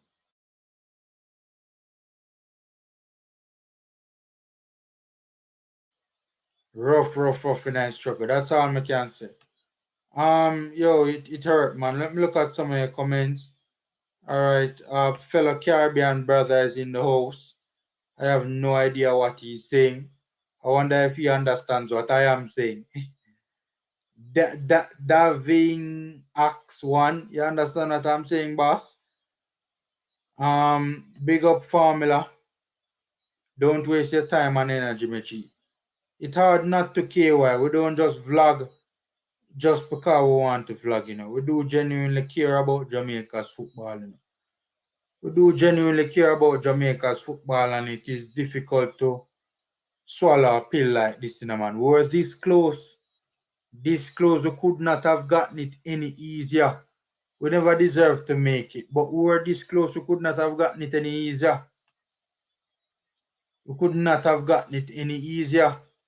God won't bless corruption. We got what we deserve. We have good players, just good coach we want now. Boy, Jermaine Johnson, it kinda late for a good coach right now, Jermaine Johnson. Kinda late for a good coach right now. I wonder if the ball of this Jermaine Teddy Johnson. It would have been so cool if it was actually the former Sheffield Wednesday forward Jermaine Teddy Johnson. I doubt it's him though. Just saw the name and Teddy just jumping on my mind. We didn't throw much of anything at anyone. Yeah. We never threw not much at Damrep, to be honest with you. There was not one point in this game where we looked like we were going to trouble Damrep. R.I.P. R.I.P. Alright, so guys, if we did win Formula, they would want to put a pause on the change we need in our football. Yeah, fair point. I don't necessarily agree, but I understand where you're coming from. I'll tell you this much. I think that me personally, I would have wanted us to qualify and then fire the coach. That is what I wanted. Because I think this crop of players with some others that are slated to come in, like a Hutchinson and those quality players. Limby Keys as Splat. I think with those players, we could have a pretty decent team.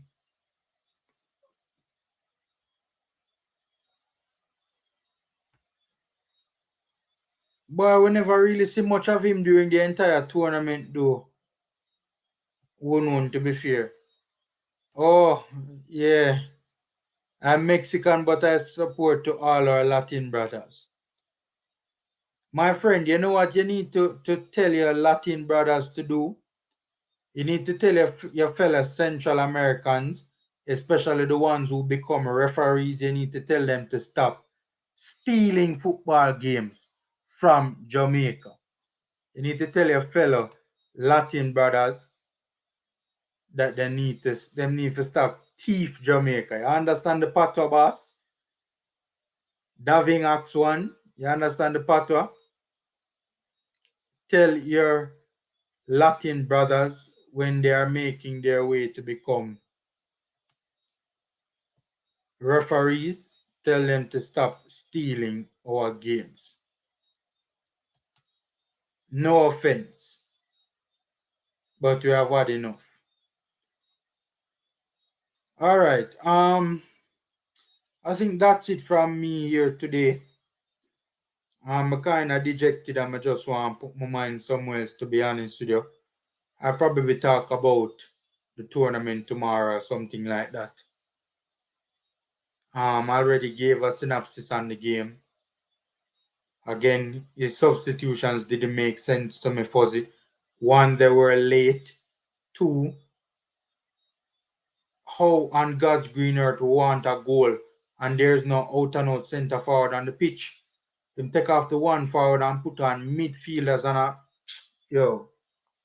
people me go mad me. Me just read them two final comments and then I'm out of here. If we did win for me read that already. That would have never happened if we had qualified Formula. Can you imagine 2026 World Cup and this our last match to qualify? We need change now, bro. Yeah, fair point. Fair point. Fair point. All right, guys. I just want to say big up to everyone that joined on the watch along today. The support as always is much appreciated. I'm not one of the bigger channels, so I don't have the as bigger watch alongs as other channels do. But it's always a good vibe for me personally, with those who do decide to watch the watch along, and I'm always very appreciative of those who choose to join us on the respective live streams. I want to say thank you guys again. Thanks to the commenters. Thanks to the all the viewers who might have been watching but watching silently. As always, the support is much appreciated. It never ended how we wanted it to end, but it rough and I struggle. But we will rebound. The Reggae Girls coming up. Hopefully, the Reggae Girls can give us some amount of glory. One can only hope. So, guys, that's my 2 cents. Dam Rep 1, the Jamaica Reggae Boys 0. We are out of contention. We cannot qualify for, I think we still, from what Brian was saying earlier, we could still qualify for the Olympics, but we can't qualify for the World Cup. Again, that opportunity would have left us a number of minutes ago. So, guys, that's my 2 cents. Take care, stay safe, and until next time. Leave you with that one last comment there from Cygnus Media. Couldn't sum it up any better. So, guys, take care.